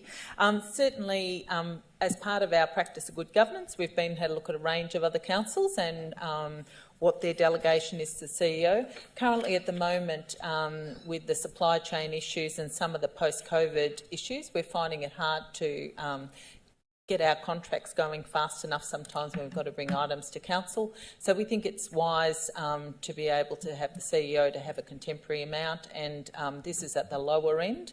So we're just updating our delegations to ensure that we're keeping up with contemporary practice. Thank you. Are there any questions? Is there any opposition? As there is no opposition, this item is carried. Item 5, notices of motion. There are no notices of motion, so I will move to item 6, report from councillors, delegated members and councillor questions. I'll start with Councillor Milkovich. Thank you, Deputy Mayor. Let me just bring up my questions. Just a couple of questions on for tonight. I had a call from one of the residents in Dandenong North that wanted to drop off some soft plastics at a recycling or the bin at Jan Wilsonson. I'm not sure if you might have had the same phone call or not. I think she is from your ward. And she reckons she's rocked up to the site at about 4 o'clock and it was closed. Apparently the entrance closes at 2 o'clock or something. I'm not sure if she's asking if it's possible to just check what time Jan Wilson drop-off point is open until, and if it's possible to extend the access to the soft plastics recycling bin drop-off point to 5 o'clock or something of that nature. She's a bit elderly. She doesn't want to travel all the way to Dandenong Central to drop it off, and she's a keen recycler, obviously. Thank you. Councillor Milkovich. We'll ask Ms Sprague if she could answer that. We'll take it on notice. Through you, Deputy Mayor, yeah, I might have to take that one on notice and Sure. I'll confirm. I would have thought it was definitely open and available until 5. I would say that as well. Every day. Yeah. Yeah. It would be highly unusual that it wouldn't be, but I'm happy to confirm that for you.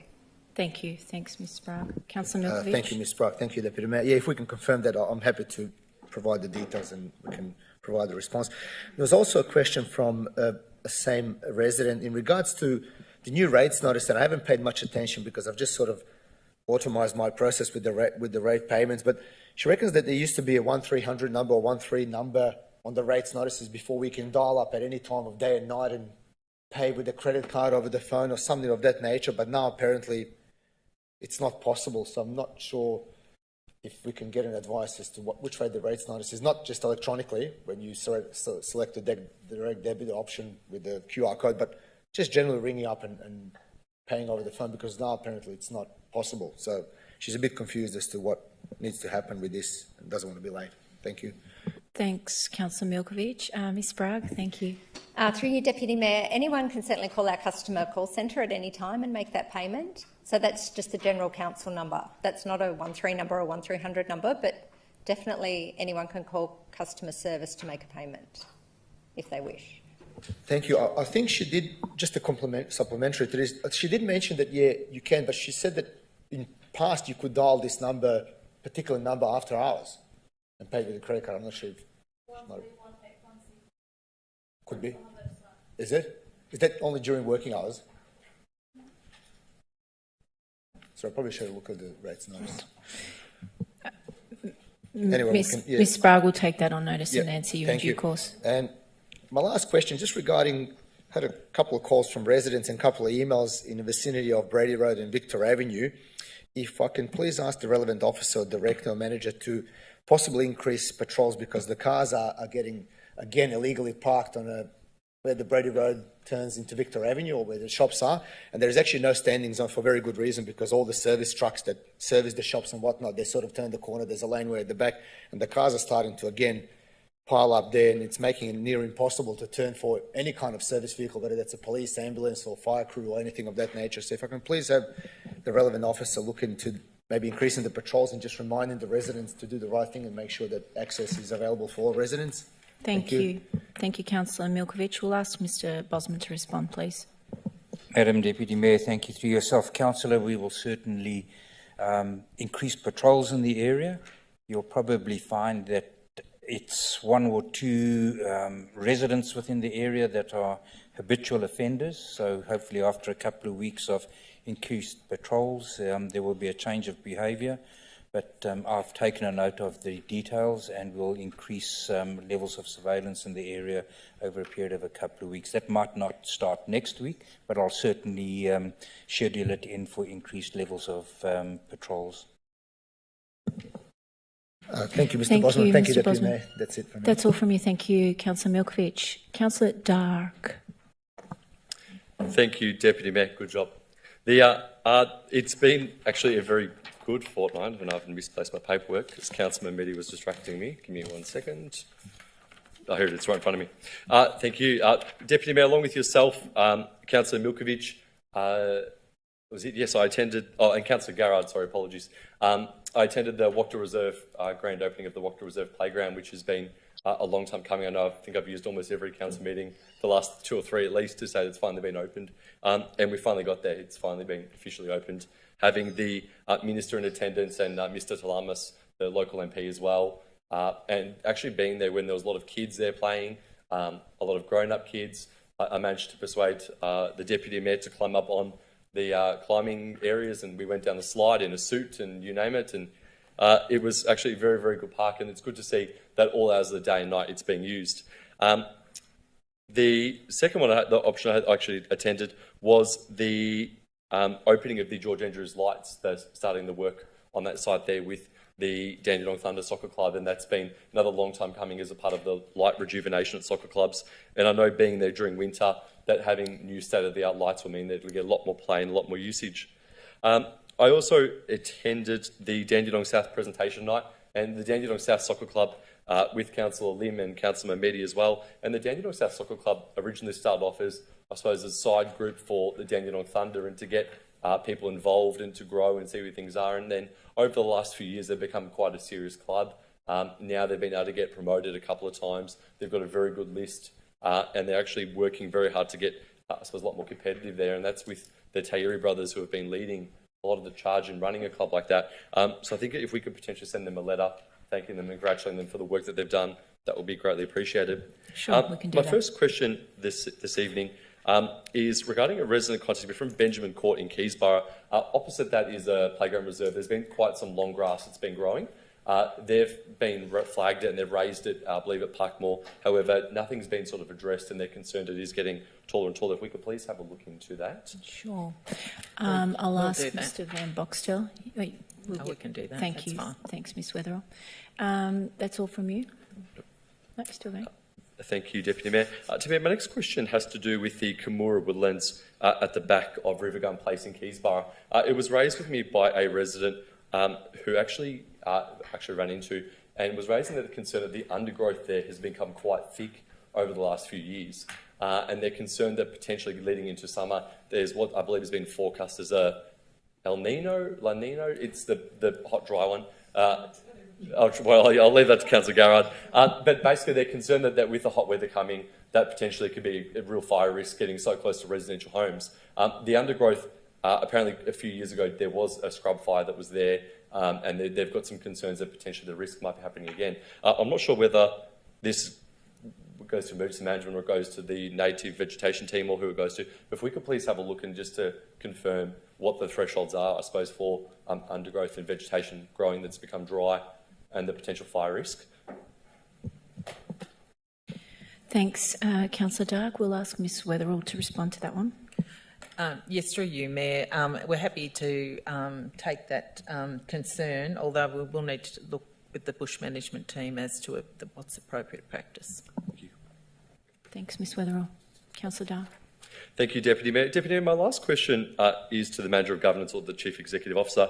I noticed on the summary of interest returns for the councils that get put that there was a query that was raised, and there's been, I know of an issue within another council where councillors' addresses were put up and it's been, I suppose, put out publicly in terms of where the location of where streets and courts are that are quite small. I had a query because when I looked at a couple of other councils and their returns as well, it stated a property in Knox has property, Rowville property, Wanturna, and that's how it states. And I noticed that ours actually stipulates the whole street, including the court as well, from a potential privacy risk, given that if you lived on this very small street, the potential to ability to locate a councillor's property is an issue there. Just want to find out what the methodology reasoning behind it was. Thanks, Councillor Dark. We'll ask Ms Roberts to respond. Thanks, Councillor Dark, for the question. Through you, Deputy Mayor. I guess the legislation is open for interpretation, but when we ask for the information, we do say that if you don't want any residences' details, we don't give the number, but if you want less information provided, please let us know and we will remove it from the summary information. Thanks, Ms Roberts. Thank Councillor you, Dark. thank you, Deputy Mayor. Yes, if that could be We'll do raised with CBS, I think it's worthwhile asking all the councillors, not publicly, about whether they would like their street name put on public. I think is worthwhile. Yep. And I have no further questions. Thank you. Thank you. Thank you so much. Councillor Mehmeti.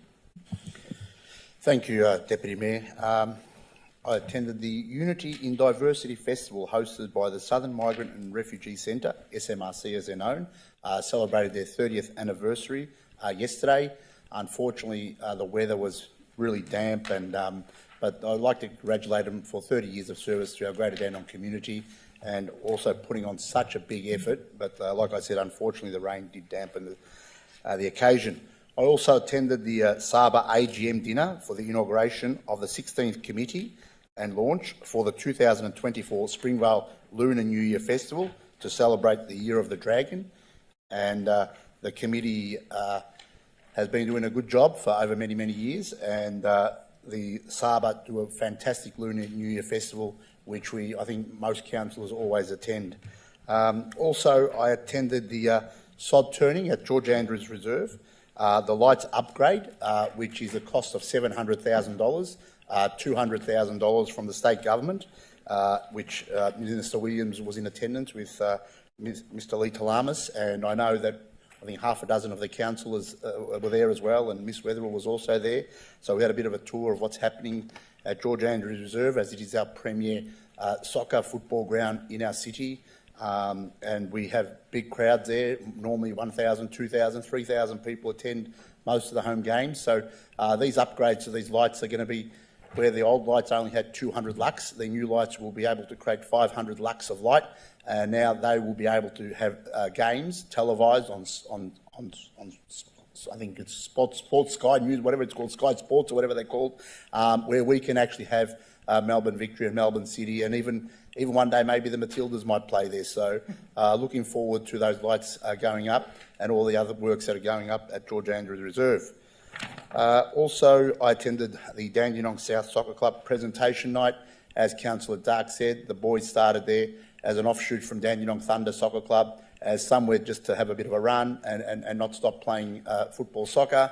And now it's turned into a really decent club, and I think the boys have done really well over the last number of years, and they're based in Keysborough, and they do a great job. The name is Dandenong South, but they're based in Keysborough, so it's good to see that they don't forget their roots, where they've come from. Also, Deputy Mayor, I attended the MAV conference, and at that conference, including the Victorian Councillor Service Awards, I'd like to congratulate my colleague, Councillor Lloyd Trong, on receiving his 15 years service to the City of Greater Dandenong. So well done, Councillor Trong. And also, I attended the 50th birthday celebration of Parkmore Shopping Centre. I've seen some old photos of Parkmore Shopping Centre from above the sky, and it looks like a spaceship back in 1973. So for that to turn 50 years old, I think it's fantastic. It's still got the one-level shopping centre. I'm sure it can grow, but it's great to go to a shopping centre where there's one level, and I think a lot of the people in Keysborough or Dandenong or Parkmore or Noble Park have been visiting Parkmore Shopping Centre for many years, and I wish them well for another 50 years. Deputy Mayor, just a couple of questions. Hammond Road has bus stops. One has one bus shelter, and on the other side, it doesn't have a bus shelter, it just has a chair. So that I'll bet a request from many senior people who actually sit on the chair on cold, rainy days or hot days, requesting council to be able to put a shelter there. That's in front of 72 Hammond Road. Can council officers please look at that? Thanks, Councillor Mehmeti. I'd like a response, please. Sorry? A response? Yes, Mr Van Boxtel, please, to respond. Through you, Deputy Mayor. Thank you, Councillor Mehmeti, for your question. Bus shelters are typically installed through the state government, through the Department of Transport. I understand there's some technicalities at the moment to do with the previous arrangements for the provision of shelters associated with advertising and what have you across the city. So I think there's a timing issue as to when future shelters may be able to be added to meet the needs of our particular community, and there's some further advocacy and discussion happening in that regard. So I can't give you a specific direct answer as to when a shelter will be provided, But we will follow that up further, and we can provide councillors with some information on that in due course. Deputy Mayor, Yes, point of clarification. Councillor In fact, we are unable to advocate for bus stops in the City of Greater Dandenong at the moment. We are locked into a contract which stops us receiving any more bus shelters, a contract that is no longer serving our needs, which excludes us from state government funding and excludes us from accessing any further bus shelters until the end of 2025. And I'm currently working, yes, this is the case. This is extraordinary. And I am currently working with our transport team to get to the bottom of this so that we can actually have a full report to councillors, because I think if all the councillors understood what we have entered into and how this has restricted us from being able to get any more, not one, bus shelter until 2025. And in fact, my ward has not one bus shelter. And so this is an untenable situation. And I think when councillors are fully briefed on this, that a full advocacy campaign needs to be put in place. Thank you for that clarification, Councillor Garrard. Very disturbing to hear that we're not going to get any new bus shelters to 2025. My next question would be, can councillors be briefed on this and more information? And if it's true, we need to probably look at other options, maybe even financing them ourselves. So, but while I'm on those bus shelters, bus shelter on Hammond Road in front of, I think, 34 Hammond Road has broken glass all over the place. Can we please call the appropriate people to look into it and clean it up? And my next question is regarding Morwell Avenue and Dalgety Street. As you go onto Allen Street Bridge, coming from Dandenong, going down Morwell Avenue, that intersection there, people go so fast because you're coming sort of downhill. I'm asking if we can have a look into maybe installing some speed humps. There is definitely some speed humps on Dalgety Street and Morwell Avenue, but the residents have even asking me if we can install speed humps as they go from Allen Street Bridge into Morwell Avenue. They're getting some quite speed. They could be going 80, 90, 100, and I think they enjoy going downhill, and they sort of step on it a bit more until they get to the speed humps way down to Sunset Grove. So I think council officers can look into that too. Thanks, Councillor Mehmeti. I'll ask Mr Van Boxtel if he could respond to either one or three of the questions, or as many as you can. Yeah, so just in respect to that last question, Morwell Avenue and Dalgety Street, Councillor Mehmeti, through you, Deputy Mayor. Thank you. Council has a local area traffic management sort of framework that it uses to prioritise where treatments are installed based on certain criteria. I'll liaise with our traffic department to do an assessment of that particular location. And then the priority, if it's decided that it's appropriate to install additional treatments, would be referred to that program and ultimately subject to funding from that program. But we'll provide an update once we've undertaken that review. Thank you. Thank you, Mr Boxtel. And last, Deputy Mayor, I'd like to thank young Jacob for coming in this evening and asking a question. I was lucky to bump into him just briefly before 7 p.m. and he asked me that he wanted to ask a question. I helped him get the form and he filled out his form and asked his question. And he's actually gone home now, but I think it's past his bedtime. But he told me he'll be back in a fortnight's time. So Great. Thank you, Deputy Mayor. We look forward to that. Thank you, Councillor Mehmeti. Councillor Lim. Thank you, Deputy Mayor. I think a fortnight ago I had a long discussion and also interview by Monash researcher regarding, her name is Trish Prentice. Actually, the reason she want to know is about how our Springvale, she want to study about Springvale community. And I told her that we're very busy, but she tried to track me down until she got it, because a lot of other community leaders, school and so on, expect her to come to see me. Therefore, and had a very good one, especially about our Springvale community. The whole point that she interested to know and to study is about to understand how social cohesion works in Springvale, given its long and rich history of being a place of settlement of migrant of Australia, and how different communities have set up life in the suburb, how they navigate interaction with others, cultural community, and also broader system and institution. What is the strength to do with the community? What is the challenges, etc., etc. And especially she wants to know about Vietnamese, Cambodian, Chinese, how they interact with each other, and so on. With a long conversation. And also one of the last part she wants to know is about, she's interested about during COVID-19, how our community have some sort of challenging with, during pandemic, and how the organization and institution responded to those challenges, and where the support came from, etc., etc. That's a very interesting research from Monash University. And also on, I think on Tuesday, the following day, is I attended what we call 2023 Double 10-Day Celebration Dinner hosted by Springvale Chinese Ethnic School with Deputy Mayor Lana Formoso.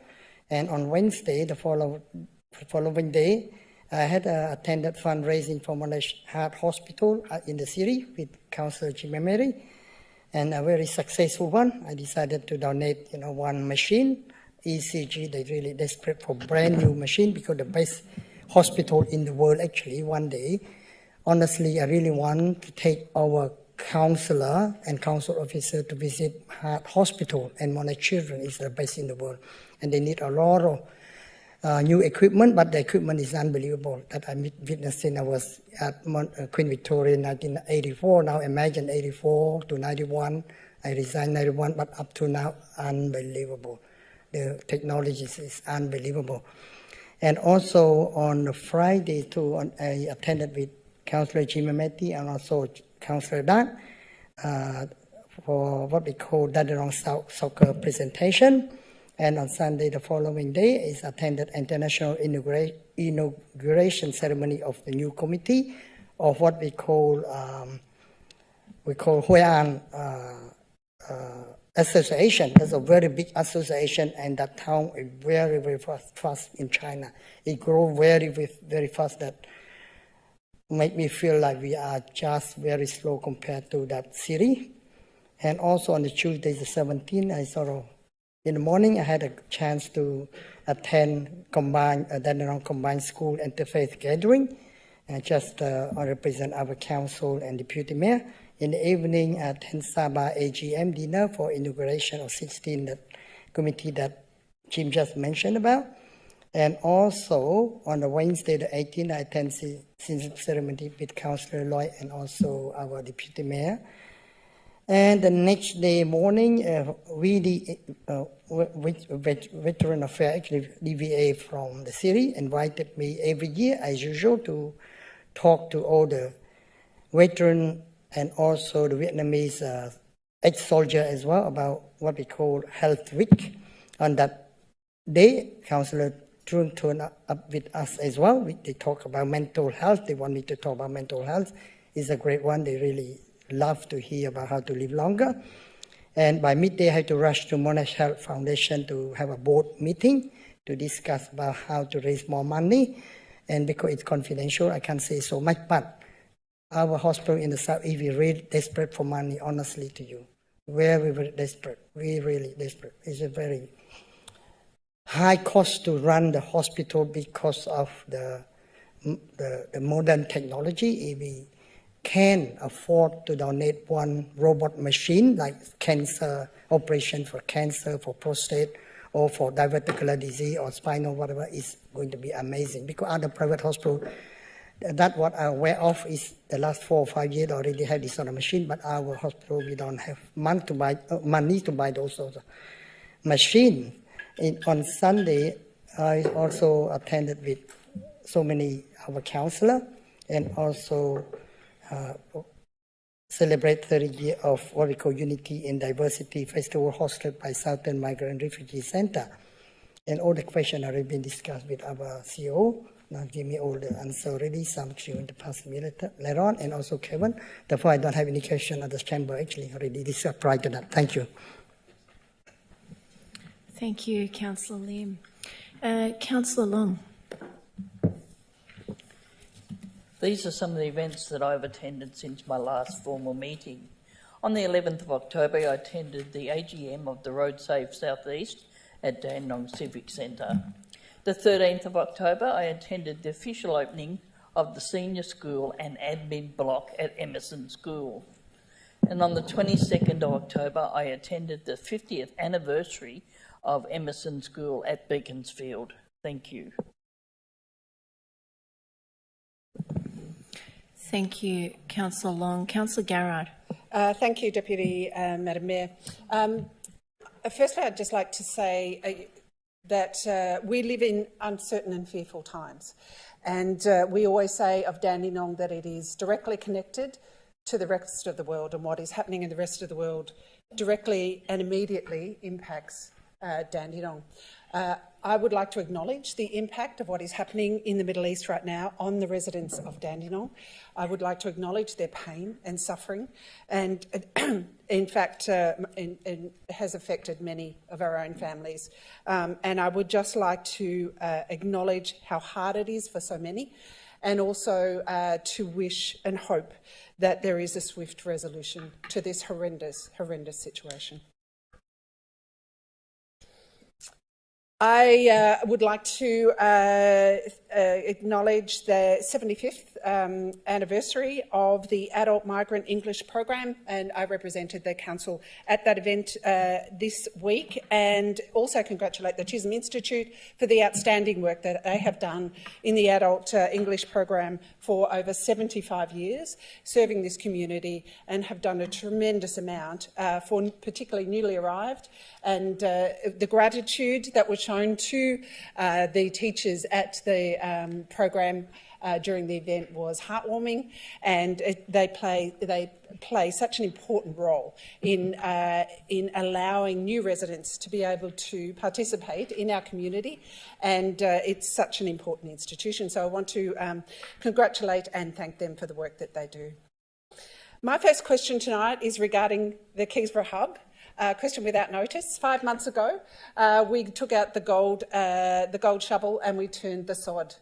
5 months ago, and yet we have seen no progress. Can I have an update on if there is any likelihood of work commencing on the hub anytime soon? Thank you, Councillor Garrard. We'll ask Ms Weatherall to respond. Through you, Mayor, Thank you. We've been working hard in regards to some of the issues and challenges. As I understood it, if work hasn't already commenced, it's imminent to commence. I understood it should have started this week. Heard that before. But I will come back and provide an update. Perhaps we want to report as an update to Council. Thanks, Ms Weatherall. Thank you so much. That would be very welcome, because we've had news that it was imminent for a very long time. I think we've heard that a number of times. We are now 5 months down the track. My second question is regarding the pedestrian safety in the Keysborough South Ward. In the Keysborough South Ward, particularly on the major roads of Church Road and Westwood, they uniquely have speed humps which are also pedestrian humps. If drivers, particularly coming from outside the ward, are often unaware that the speed humps are also pedestrian humps. Currently, we just have signs that suggest, vaguely, that they are both speed humps and pedestrian humps. And this week in particular, we had a very serious near incident with a child where a car was unaware that they had to stop to allow the pedestrians to cross. I thank the Transport team for responding so quickly in agreeing to put the signs on the other side of the speed hump, so that the signs are actually on both sides. However, that is not enough, because people are not expecting that a speed hump is also a pedestrian hump. And we are seeing again and again where cars are simply going through and not waiting to allow children to cross over.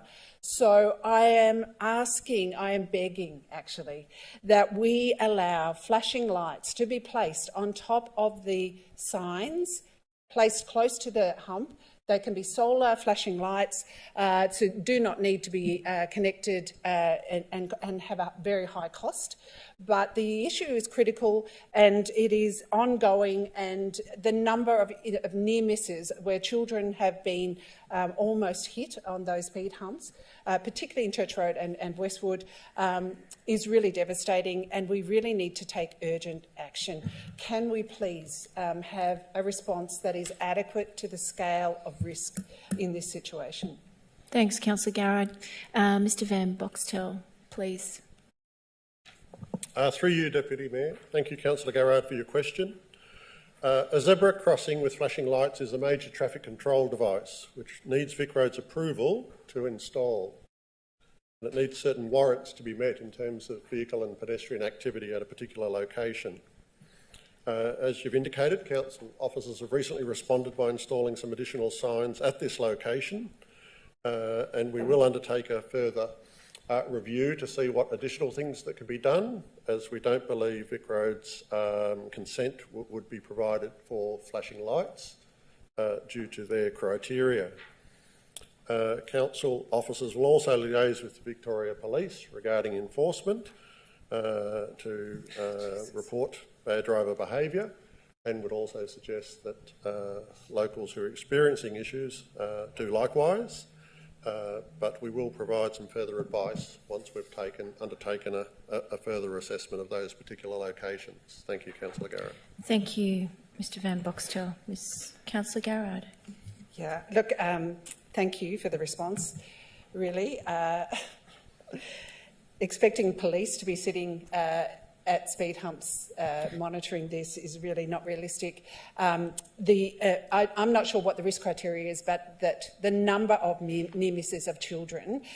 My question is, why is the council not aware of the number of near misses? Why is the council not monitoring that? Why is the council not taking surveys of what the risk is? Why is Councillor Dark and I know well that there is almost not a week that goes by where it's not reported on the Facebook page of another near-miss incident, almost always with children involved.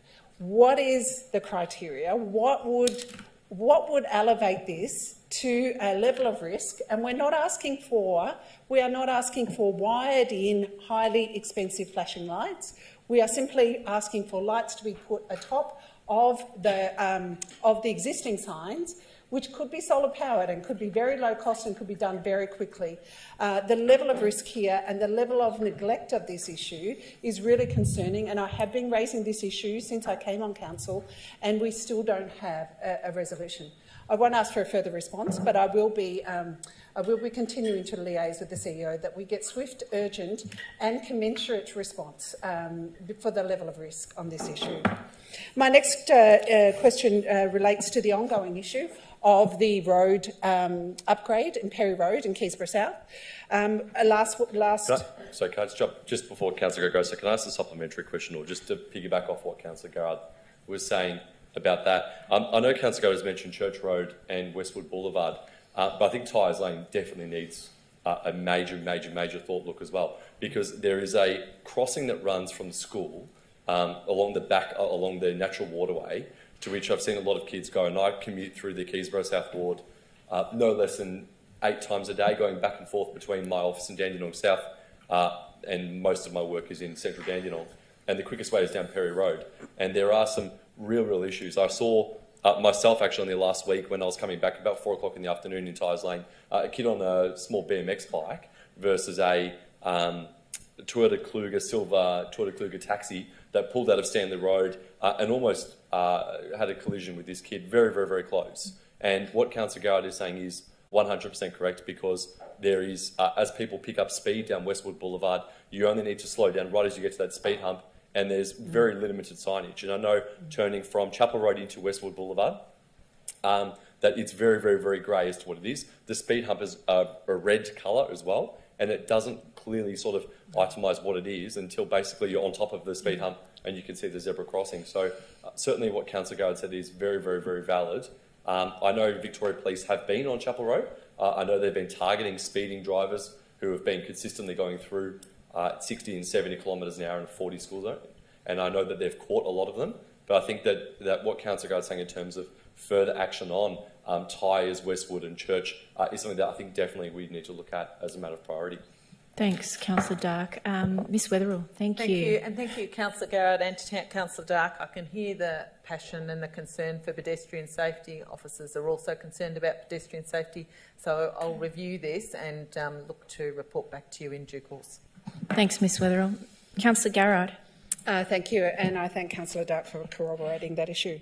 So further to the Perry Road issue, which I discussed at last meeting, regarding the lack of consultation with the Sikh temple and the lack of a slip road, safe access being put into the temple with the upgrade to Perry Road.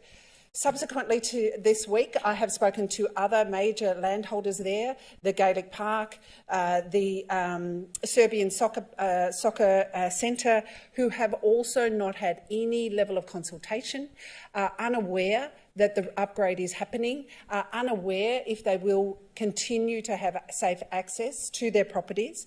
And it seems that there has, in fact, been no consultation along the whole of Perry Road, and all of the major stakeholders are at risk of not having safe access to their properties, which they have now. So the safe access, the slip roads coming off an 80k zone, will be removed, and there is no assurance, no knowledge by those landholders as if that safe access will be returned. We know that it won't be returned with the Sikh temple. We know the Sikh temple have been asked if they want a slip road, which they have now.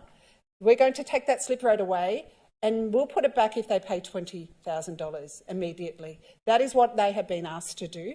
They pay their rents, they pay their taxes, they are a charity, they do not hold funds.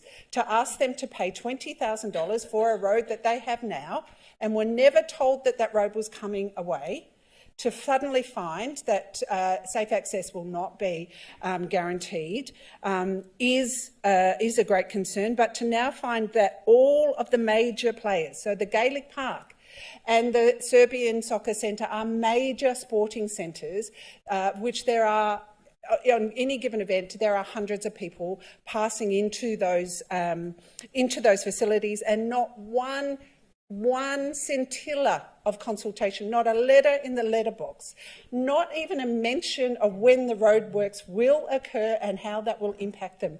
No consultation, no guarantee of safe access. We have a high-risk situation where the council is using data, traffic monitoring data from 2015. 2015. We are now 8 years later, and we've had exponential growth in the industrial zone. We now know that there are big trucks travelling at speed along that road, and increasing, that big truck traffic is increasing, and they are coming at 80 k's. And what we are offering these people is a sharp turn into their properties, no deceleration opportunities, no way to slow down to make a safe entry into their properties, and not one bit of consultation. The work has started. The work has commenced using 8-year-old traffic monitoring data. And we have a major school there, we have 2 major sporting and entertainment facilities, and we have a major religious temple, and not one scintilla of consultation. It is a very distressing circumstance that is occurring, and it doesn't seem to be resolving. And though I thank our CEO for meeting with the Sikh temple today, it is not an adequate response that they should have to pay for a road that they have that is being taken away from them. It is not an adequate response that that road would be done later on. So the option is that could be done later on. How long is it okay to have unsafe access?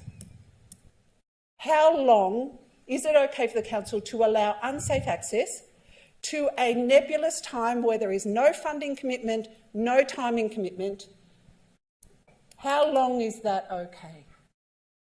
For hundreds, we're talking hundreds of people here, hundreds of people entering that sector. And we are also talking about an industrial zone that, if we do reduce reduce the 80 to a 60 traffic zone, that will have great impact on the industrial zone too. And I think that that was one of the options discussed, but I also think the stakeholders in the industrial zone, and I'm sure Councillor Mehmeti will make sure that there is proper consultation as to whether that's an adequate response. There is great issues around the road design that has been designed around the traffic level 8 years ago. There is great concern about whether this traffic design in any way adequately addresses the amount and volume of traffic there now. There are great concerns. I would hope that my question to the council is actually, will the council halt works, not stop indefinitely? Will the council halt works until it can fully consult with all the major stakeholders, fully understand the degree of risk that we could be placing these stakeholders in, and will we fully fund the replacement of the safe access to these properties as part of the works, and not expect that these organisations, none of which are profit-making, will simply come up with $20,000 straight away. It is a dire situation and it needs immediate attention. So that is my question to this evening. Thank you, Councillor Garrett, and that's your time up as well. So if we could get Mr Van Boxtel to respond, please. Thank you. Yeah, through you, Madam Mayor. Deputy Mayor.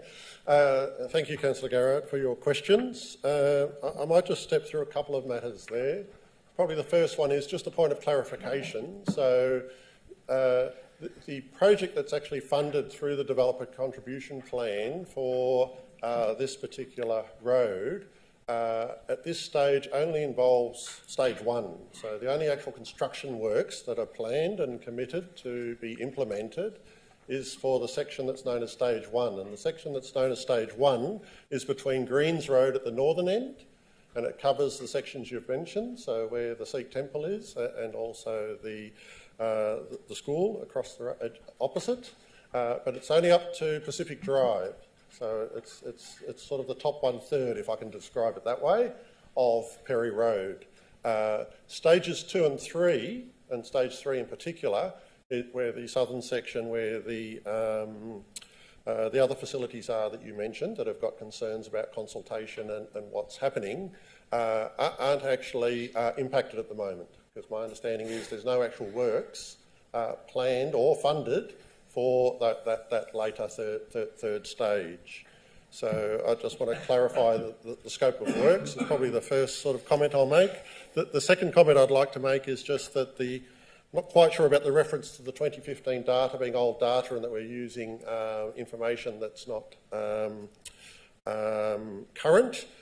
We do have access to current data that I believe we are aware of that is sourced from the detector loops that are installed at the various traffic signals along Perry Road. So we've got some signalised intersections along Perry Road, and that would give us some indication of the total volume of traffic that's actually using Perry Road. What we may not have is specific data relating to movements in and out of the Sikh temple. I'm not privy to that level of detail.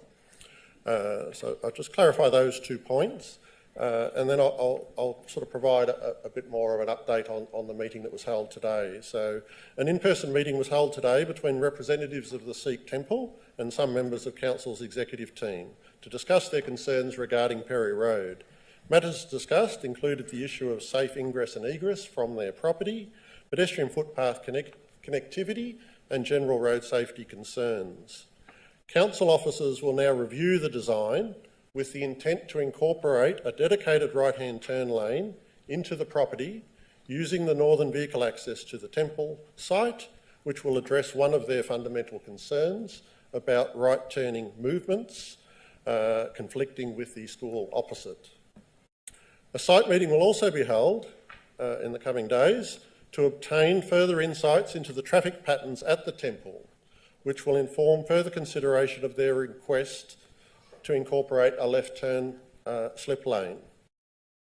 This will also consider current changes that the Temple is currently pursuing in respect to some modifications to their actual site, which are the subject of a planning consideration matter. The introduction of a footpath on the school side of Perry Road was welcome. So we are actually installing a footpath as part of the scope of works for stage 1 on the eastern, on the school side opposite the Sikh Temple from Greens Road to the south. So pedestrians will be able to travel from the signalised intersection and the bus stops on Greens Road to a location adjacent to where the school is. What requires further resolution is what's the means of safe passage for those pedestrians then to cross Perry Road wishing to access the temple. So we will investigate that in discussions with representatives from the temple. And we'll also be engaging an independent traffic engineer to undertake an assessment of the various concerns that have been raised by the Sikh temple at this location to provide further advice to inform our actions that Council may wish to consider in respect to this matter. Thank you. Thank you, Mr Van Boxtel. That's your time up, Councillor Garrett. So if you had further questions that you can put My up. time is up, but my Yep. time was taken. Was that time withdrawn? That's all included, so you can table any of your questions that you have. Thank you. Councillor Tan. Your time's up. So you are cutting my question. I can't even respond to that. You can definitely... I can't even respond to that question. no, even though because your my time time's was up, so taken you can by table Councillor. any of your questions. You can table them. Thank you. You are stopping me even responding to You're over time. I said that previously. So, Councillor Tan, thank you. Thank you, Deputy Mayor. Okay, firstly, I would just like to report last 2 weeks. So some of the events I attended to. First one was I attended the opening night for the Noble Park Community Art Show, which is their 17 shows for the 18 years. So great turnout. We had around 220 people attended on a night. This year we had around over 600 submissions, so which is great turnout. Thank you to the Noble Park Community Centre for their president, committees, and all the volunteers for the great work, and the judge as well. So great turnout, especially you attended as well, plus Councillor Sean O'Reilly. I also attended the SABA 16 AGM, which is the Springvale Asian Business Association. Also the launch of the Springvale Lunar New Year Festival 2024. So the New Year will be held on the 4th of February 2024 at Springvale. Mainly one of the largest events that's organised by SABA. We get around over 10,000 people attend on a day. Also they get funding from state government at the moment, so which is 100,000 for each year for the 4 years to organise this event, which is a great outcome as well. And I attended the Unity in Diversity Festival hosted by the Southern Migrant and Refugee Centre, which is the celebration of the 30 years anniversary as well. It's a bit the weather, despite of the weather, it's a bit with the shower a bit, but it's a lot of people turn up, which is great to see, and a lot of soul and all the residents were there. So a lot of MPs, local MPs, federal, state, and our councillors. So great to see. My question for tonight, just regarding, just follow up question from last time. This is regarding to the Black Spot program that we've got the funding from the federal government, which is 484,000. That's for the railway parade Noble Park. So this is between the Chandler Road and Bennett Street. So it's install of the raised safety platforms, which is at the 2 mid-blocks location, that raised intersection at the parking line as well, marking. So I know that we've done the community consultation back in September. So last month completed the consultation. So what to the relevant officer. So what is the next step and what's the update on this project? Thanks, Councillor Tan. Mr Van Boxtel, if you could respond, please. Through you, Deputy Mayor. Thank you, Councillor Tan, for your question. I'm not briefed on the status of that actual project, but normally we would have funding's been allocated by the state. or feds, sorry, for the Black Spot program, and then the community consultation then normally would inform the detailed design of those treatments, and then those treatments would go out to pricing for implementation. So I'll follow up and find out where we're actually at in that process and provide you with confirmation. Thank you. Thank you, Mr Van Boxtel. Councillor Tan. Thank you. And great news. This is to do with the part of the Noah Park Capital Improvement Program. So I've allocated the 50,000 for the Noah Park Library Locker. So I just want to say thank you to the community team. They've done a great job. So I just want to also to inform the residents as well. So the locker will be installed at Noble Park Station. So do we have any update on the date and time that will be completed by, Peter? Thanks. Thanks, Councillor Tan. Ms Gillies, if you could respond. Thank you. To you, Deputy Mayor, and thank you, Councillor Tan. It is very exciting. We've had a first glimpse of what our library lockers look like, little libraries they're called. I'll have to come back to you with a date. We're not clear on that at this stage, so I'll come back to you as soon as I can to confirm. Thanks, Ms Gillies. Councillor Tan. Thank you. And last one, great news. This is from the state government. So they're doing the container deposit scheme. As we know, just want to let the community know as well where's the location. So can council maybe put on a website or inform, what is this container deposit is about? So what's the scheme about? So are we just doing the how big's container? So what are we refunding and so on? So is it going to be information on our website? Thank you. Thanks, Councillor Tam. We'll ask Ms Sprague to respond, please. Thank you. Through you, Deputy Mayor, yes, we are promoting the container and we will have information available. Today we've received information from the state for Customer Service Centre, and we'll be making that available as much as possible. We've got some social promos being recorded this week and going out in the next week, so definitely in preparation for the November 1st launch date. We'll be promoting that as much as possible. Thanks, Ms Sprague. Thank you, Councillor Tan. Councillor Trung. Thank you, Madam Mayor.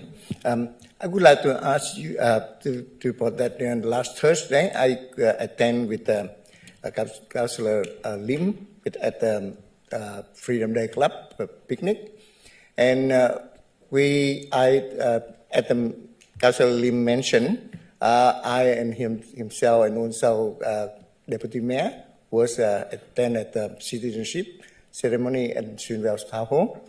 I have a question would like to ask is because I think Councillor Formoso, she was there at the acting mayor, and is she allowed to wear the mayor robe? Because I asked this question not for Councillor Formoso, but for the residents and especially the new citizen.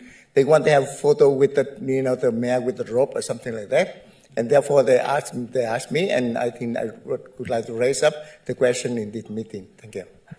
Thank you, Councillor Trung. We'll ask Ms Roberts to respond on that one. Thank you, Councillor Trung, for that question through the Deputy Mayor. Councillor Foster is on a leave of absence, and she is still the Mayor. The Deputy Mayor fills in and performs the duties of the Mayor, but she is the Deputy Mayor. So she can't really wear the robes of the Mayor, but she does have the chains of the Deputy Mayor. So right. It's just the way that the Local Government Act is worded. Yeah, because some resident, the new citizen asked me that they like to have that photo. The full gamut of gear, right. but it's not really, the wording of the Local Government Act sort of prohibits that. Thank you for your answer. Thanks for that clarification, Ms Roberts. Is that all from you, Councillor Trung? Thank you. Councillor O'Reilly. Thank you, Deputy Mayor. I'll just note that at the Ross Reserve Pavilion opening that it was good to see the service of former Councillor Ros Blades AM acknowledged, and it was a happy occasion. Thank you, Deputy Mayor. Thanks, Councillor O'Reilly. I will table all of the events that I've attended because there were so many. Ms Weatherall, any questions that need to be tabled or taken on notice, please? Yes, Madam Mayor, and they'll be tabled and attached to the minutes. Fabulous, thank you. Okay, moving on to item 7, urgent business. 7.1, urgent business, leave of absence. Could I have a mover? Yes, I'll move that gets admitted. Thank you. But perhaps Thank you. Point of order. We have to move it as an urgent business first. That's it. Yep. Just about to say that, and Councillor Dark. Yeah, could I please have a seconder? Happy to second. Thank you, Councillor Milkovich.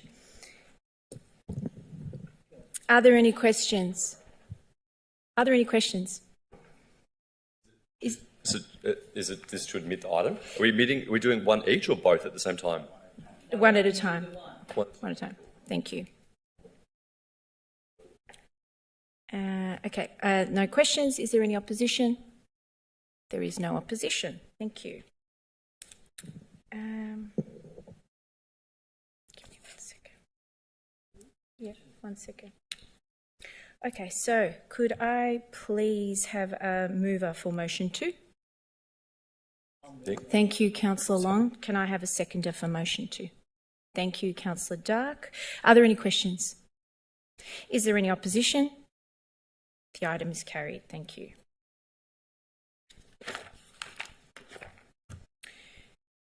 Item 7.2, urgent business, Dandenong Community Hub project update. Could I have a mover of motion 1 permitting the item of urgent business to be heard?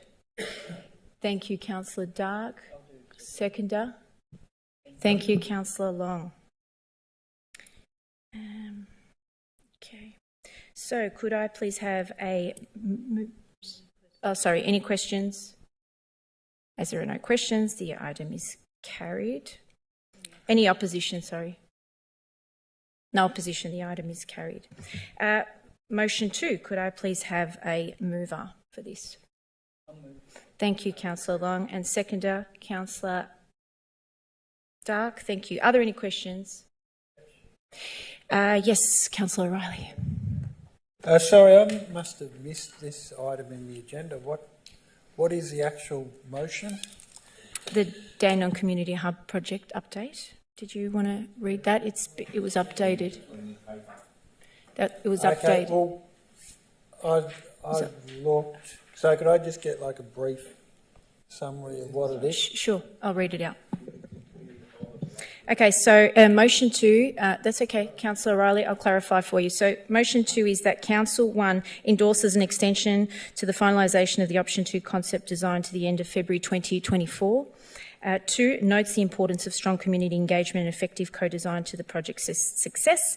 And 3, continue to participate in the State Government of Victoria's 4-year-old kindergarten pre-prep initiative to determine future early years requirements for the City of Greater Dandenong. So are there any further questions? Councillor O'Reilly, does that clarify? Thank you. Are there any further questions? Thank you. Is there any opposition? As there is no opposition, the item is carried. Thank you. Okay, we're there. Item 8, close of business. There is no further business. It is noted that this meeting closed at 9:27. Apologies. Have a safe evening. Thank you, everybody. Have a good week. Thank you. Good night.